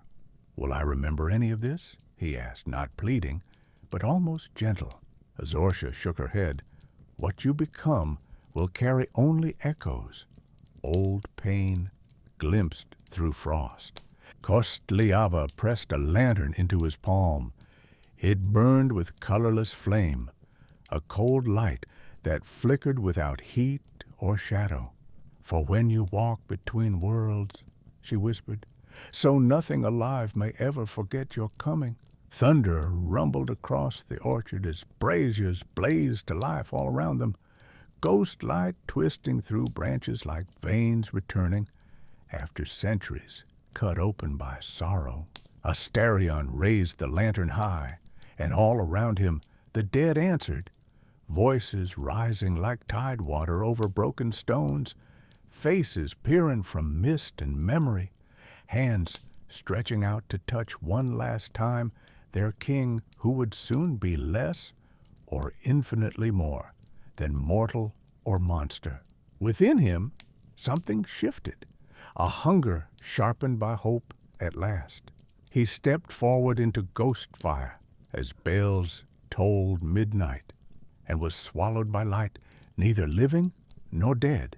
End of Part 7. The Tale of the Skeleton King. Part 8. The Harvest of Midnight. Night had not merely fallen over Aranthel. It had folded the land in on itself, muffling sound and swallowing hope whole. Where once the orchards yielded fruit, they now spawned only horrors. Beneath the loam, the roots cramped around bones that should have long since lain quiet. Ghostfire hung in the sky, pale and unsteady, casting neither warmth nor true illumination, only a feverish shimmer that set the teeth of mortals and monsters alike on edge. From the shattered gates of the palace, Prince Ostarion, now more bone than memory, watched as the dead assembled. His army was a thing forged from centuries of regret and a night's worth of grim determination. Skeletal knights in splintered armor, spectral hounds whose jaws still dripped with remembered blood, peasants risen with their tools rusted into weapons by time and hate. Azorcia stood to his left, her eyes reflecting every flicker of ghostlight, and Kostliava capered at his right, lanterns whispering secrets only the truly damned might understand. Trumpets blared, not brass or silver, but hollow femurs blown by tongues no living throat could muster.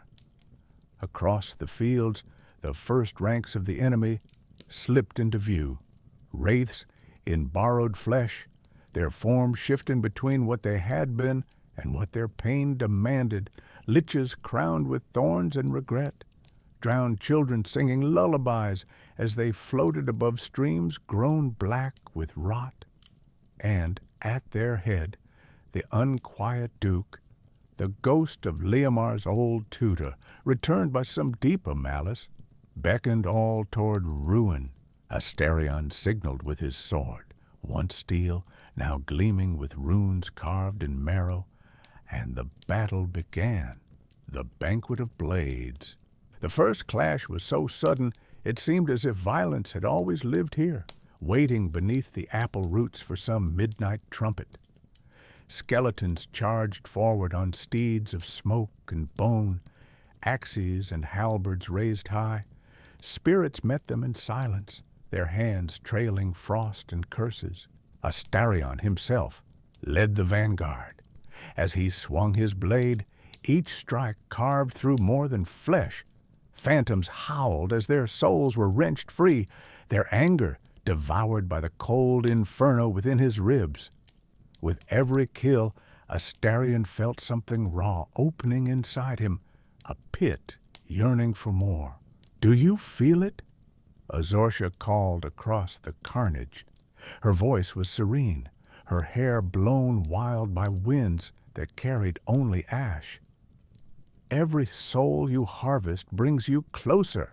He did feel it, a humming beneath his skull, a gathering weight behind his eyes that sharpened everything into a nightmare's clarity. Yet with each spirit torn from existence, a deeper ache gnawed at him, a memory of laughter by summer rivers, the taste of apples not yet soured. Kostliava darted ahead through the throng, her chain of lanterns swinging.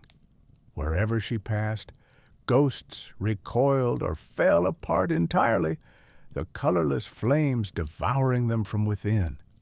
She sang as she leapt, bones for the king and fire for the orchard, ashes for memory and tears for reward. Ostarion pressed on. His sword found the unquiet duke at last, a duel of will against will, bone against regret. The duke's staff crackled with blue hunger. Ostarion's crown flared with spectral light. "You were always too proud," hissed the duke, "and pride calls only ruin." "No ruin," Ostarion answered softly. "Not tonight." He brought his blade down in a two-handed arc. The duke's form splintered into motes of weeping light, which rushed screaming into Ostarion's chest. For one moment he saw Orenthil whole again, a vision so bright it nearly undid him. Then it was gone, harvesting the damned.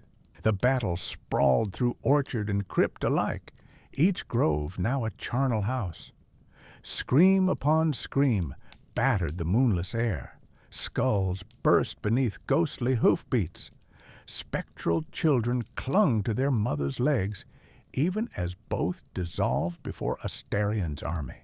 But for every enemy cut down, another rose, from grave or memory or the blood-soaked grass itself.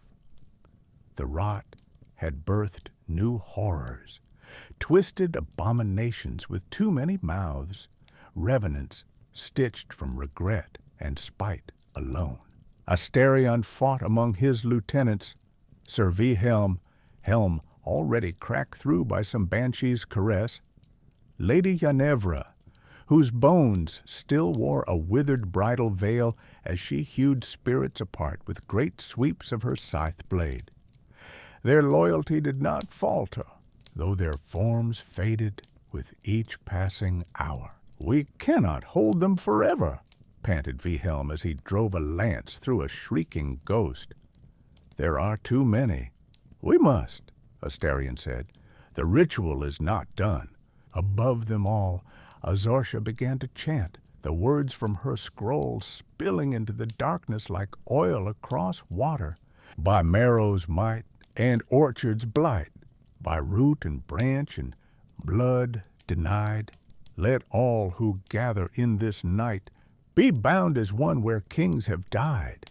As she spoke each line, lanterns across the battlefield blazed brighter. Souls caught in their light were drawn screaming into waiting vessels. Gems carved from teeth and heartwood set along Kostliava's chain. All across Orenthil, the dead wailed as they were gathered, reluctant harvest for a king who was no longer truly mortal. Between life and unlife, the fighting dulled to a slow agony. Ostarion found himself knee-deep in spectral detritus, remnants of souls not chosen for whatever afterlife awaited. His own warriors had fallen in number, some reduced to scattered bones, others fading into mist as their bindings unraveled. He paused amid a ruined grove, one tree still blooming white despite all decay. There he saw Sir Wilhelm fall to his knees, clutching at his chest as cracks spiderwebbed through his ribs. "My king," Wilhelm gasped. "Will it hurt? When it ends?" Ostarion knelt beside him, not out of habit, but something closer to instinct. "I do not know," he answered honestly, "but I will remember you as long as I can remember anything." Wilhelm smiled, teeth grinning through bone. "Then let it end." Ostarion placed his palm on Wilhelm's helm. Ghostfire flickered where they touched. Wilhelm's soul slipped free, a brief shimmer, and was drawn away. All around them, silence deepened. Kostliava passed near, collecting fading souls in her lanterns with a child's delight. So many little deaths, she sighed contentedly. Does your heart ache or rejoice, my king? Both, Ostarion replied hoarsely. She offered him one of her lanterns. Hold it tight. Soon you will need it. The ritual's reckoning. Hours slipped by, a sluggish tide of blood and spirit. Finally, Azorsha raised her arms. Every soul collected hung in trembling orbit around her like a mockery of constellations. The moment is now, she intoned. Ostarion took his place at the orchard's heart, where 7 generations of kings had been crowned and buried both. Kostliava spilled her chain of lanterns onto the earth, each shattered open with a soft chime, releasing trapped souls to whirl about Ostarion like snow caught in winter wind. Azorsha began the Ghostfire litany anew. This time, her words crawled through reality itself, branches writhing up from soil to encircle Ostarion's limbs, blossoms blooming black along his spine, from seed to fruit to rot to root, from king to corpse to king again. By fire stolen from sorrow's womb, let shadow claim what flesh could not. As she spoke, Ostarion felt each soul pass through him, a torrent of longing and rage and desperate hope. He saw glances of their lives, laughter cut short by blade or famine, whispered prayers unheard by gods grown bored. The pain was exquisite, a burning cold that hollowed him out further with every heartbeat he no longer possessed. Faces appeared before him, Leomar's smile twisted by fever, his mother's gentle hand stained dark by rot. Thousands more whose names he could never hold, their voices layered atop one another, a symphony of regret and expectation. Do not forget us.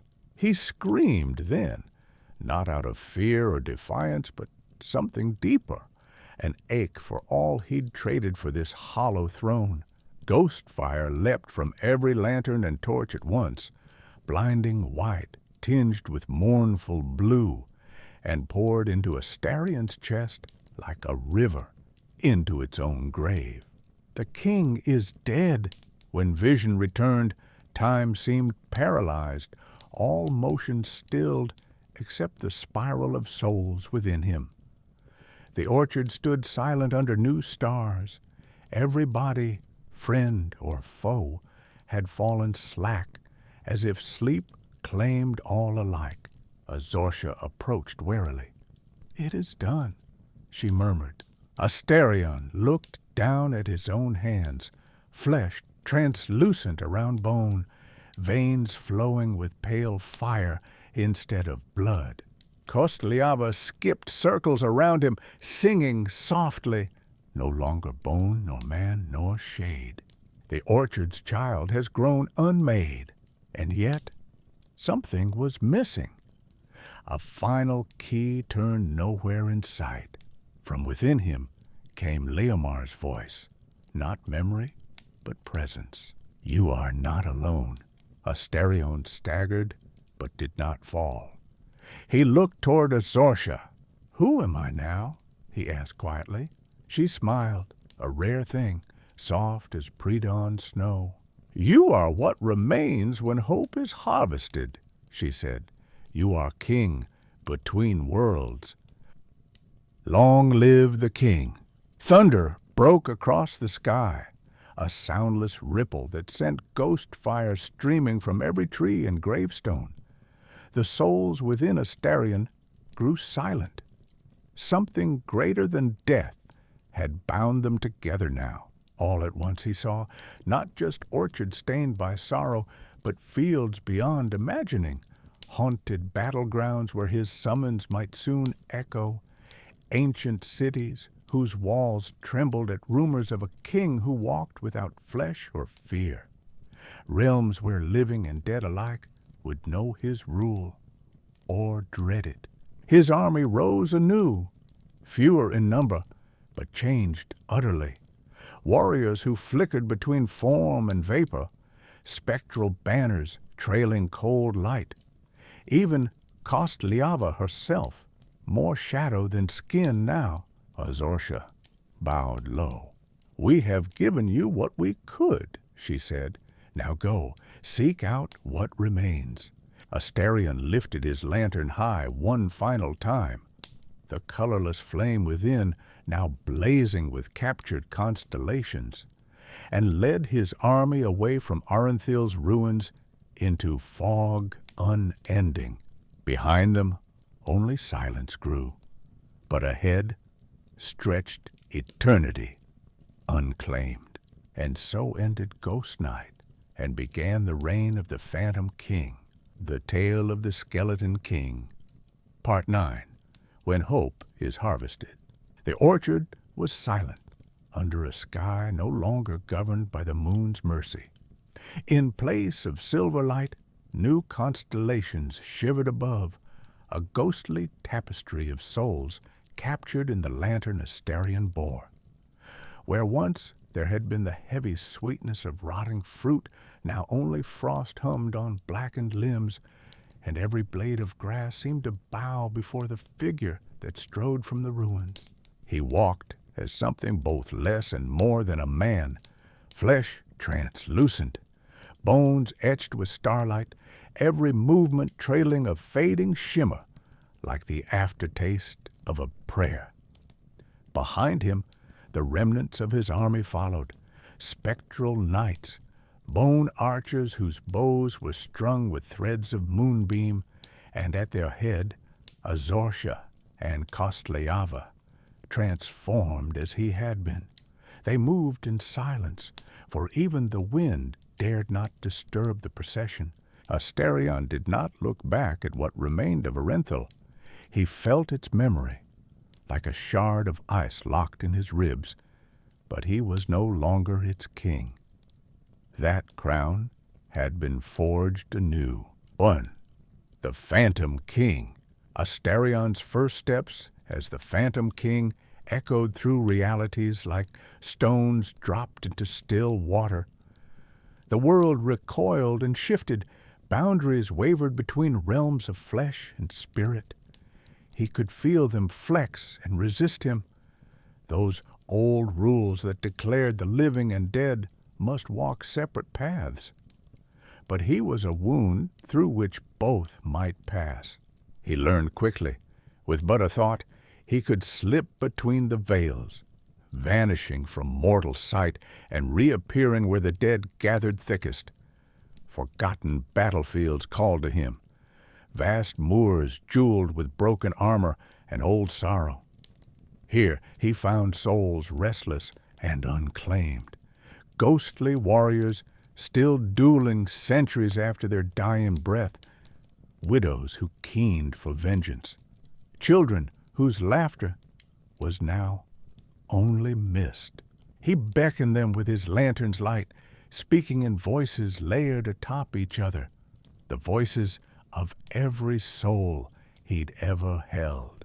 Come, there is work yet to do. And they came, for hope had become a hunger greater than fear. 2. Azortia's counsel. Azortia remained by his side, her transformation subtle yet profound. Where before she had worn the aspect of an ancient magus, robes trailing dust, eyes haunted, now her presence flickered with cold illumination. Her words were measured, deliberate. "You are changed," she told him, as they looked on a shattered necropolis where wraiths wailed between toppled spires. "As are you," he replied, voice hollow yet resonant. She inclined her head. "We are all less than we were, and more than we dreamed." Kostliava darted between them, her form morphing from a childlike shadow to writhing ribbon of darkness. She sang snatches of rhyme that made the ground tremble. Where kings once bled upon their thrones, now crows feast on forgotten bones. But when the orchard's ghost takes flight, beware, the world will know his blight. Ostarion watched her whirl away into the fog. "What am I meant to do?" he asked Azorcia at last. The maid smiled, a flash of wisdom and sorrow. "You are king between worlds. The living fear you, the dead crave your guidance. Choose your path, tyrant or shepherd, conqueror or redeemer." Ostarion looked at his hands, translucent fingers sparking with constellations, and wondered if choice itself had survived the transformation. Third, the first harvest. It was on the fields of Dreadmoor that Ostarion first tested the extent of his power.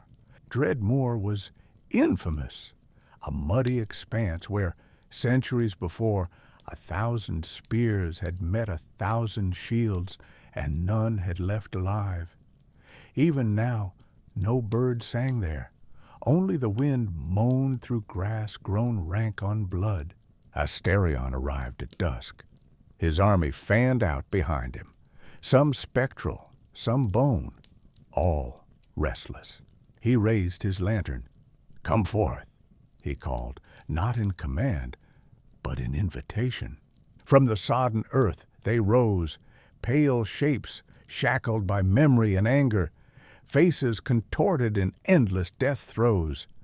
Wraiths charged him, screaming for vengeance against gods and kings alike. Ostarion's answer was not steel, but story.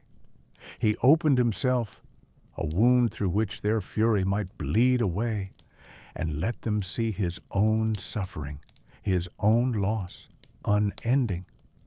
For a moment, phantom met phantom. Pain mirrored back as understanding. One by one, they knelt.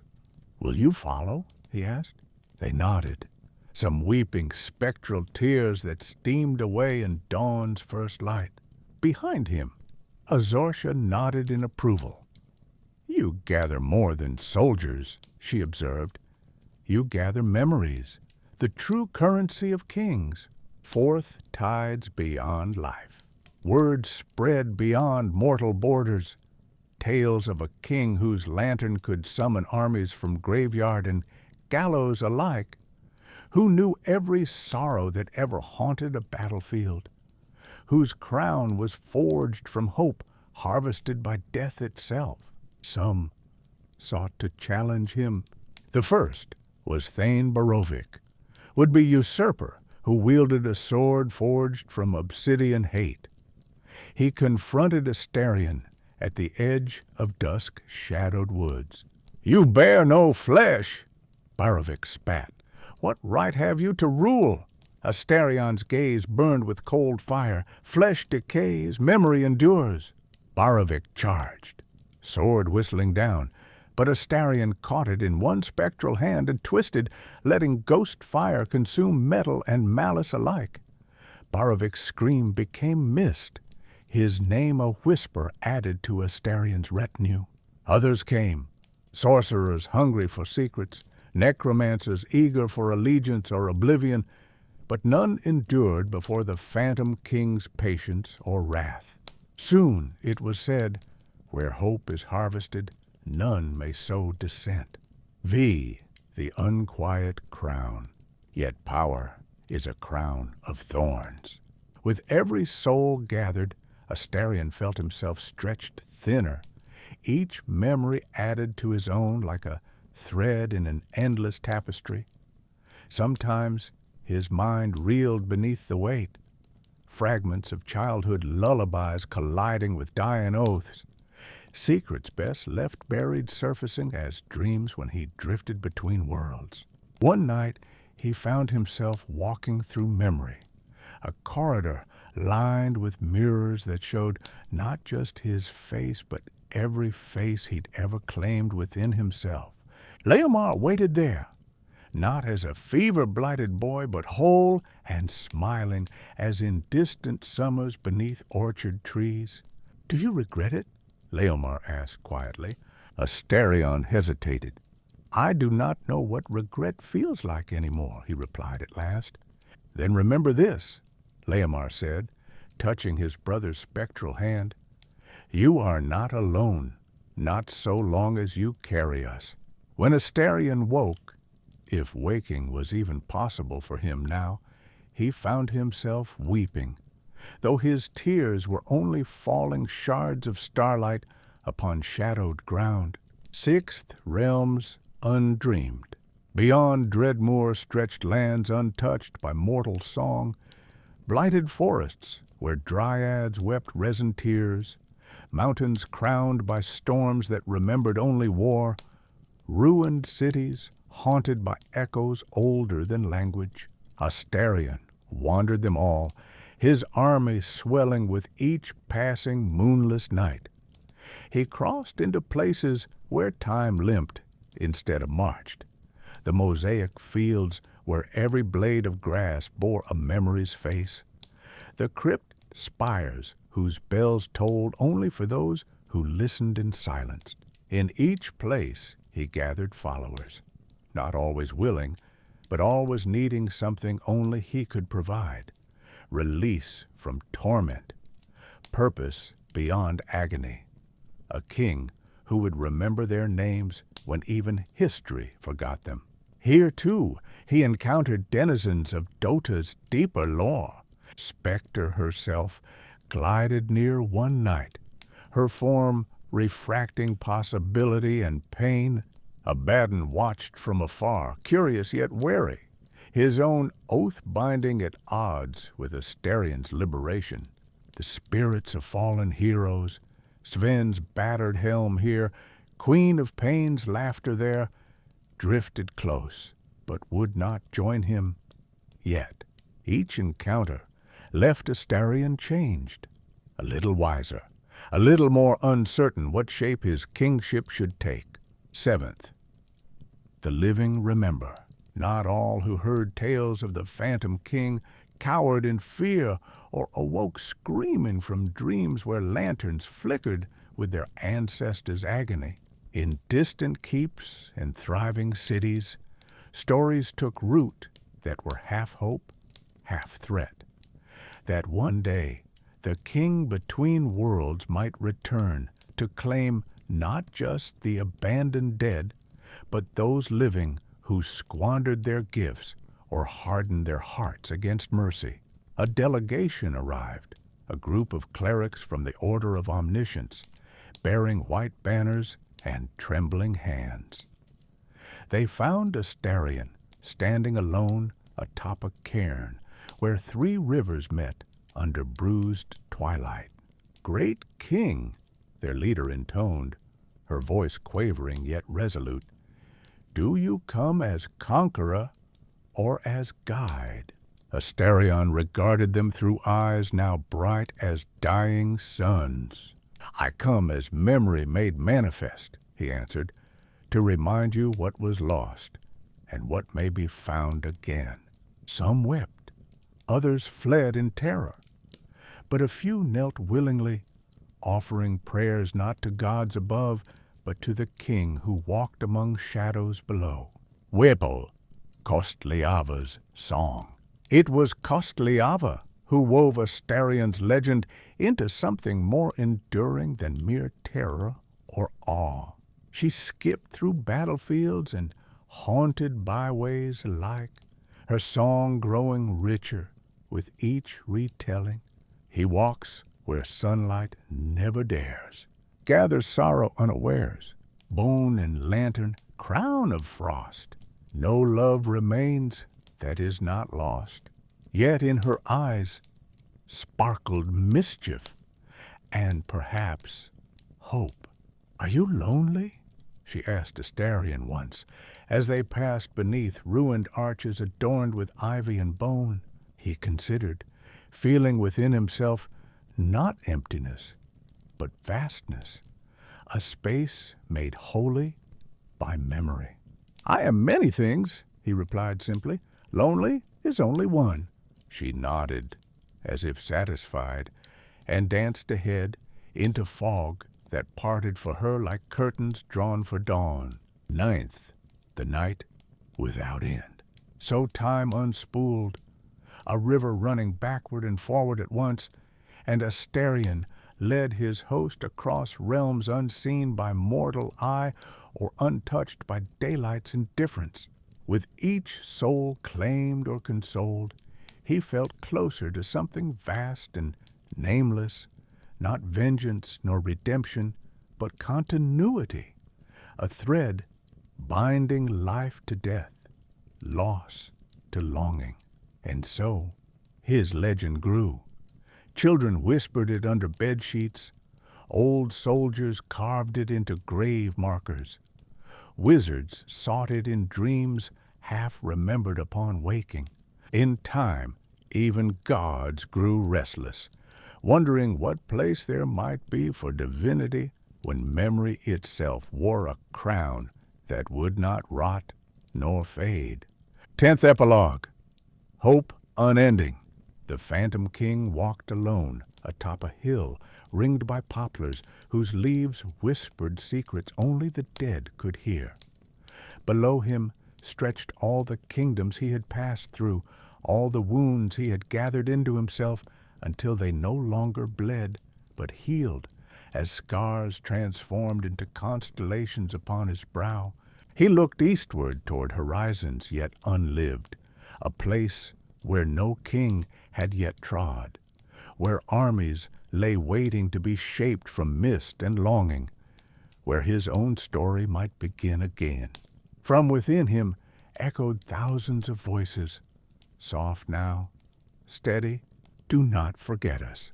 He would not while hope could still be harvested from sorrow, not while memory yet burned brighter than any sun left behind by gods or men alike, not while there remained one name unlamented upon cold ground or one soul lost between worlds waiting for a king to call it home.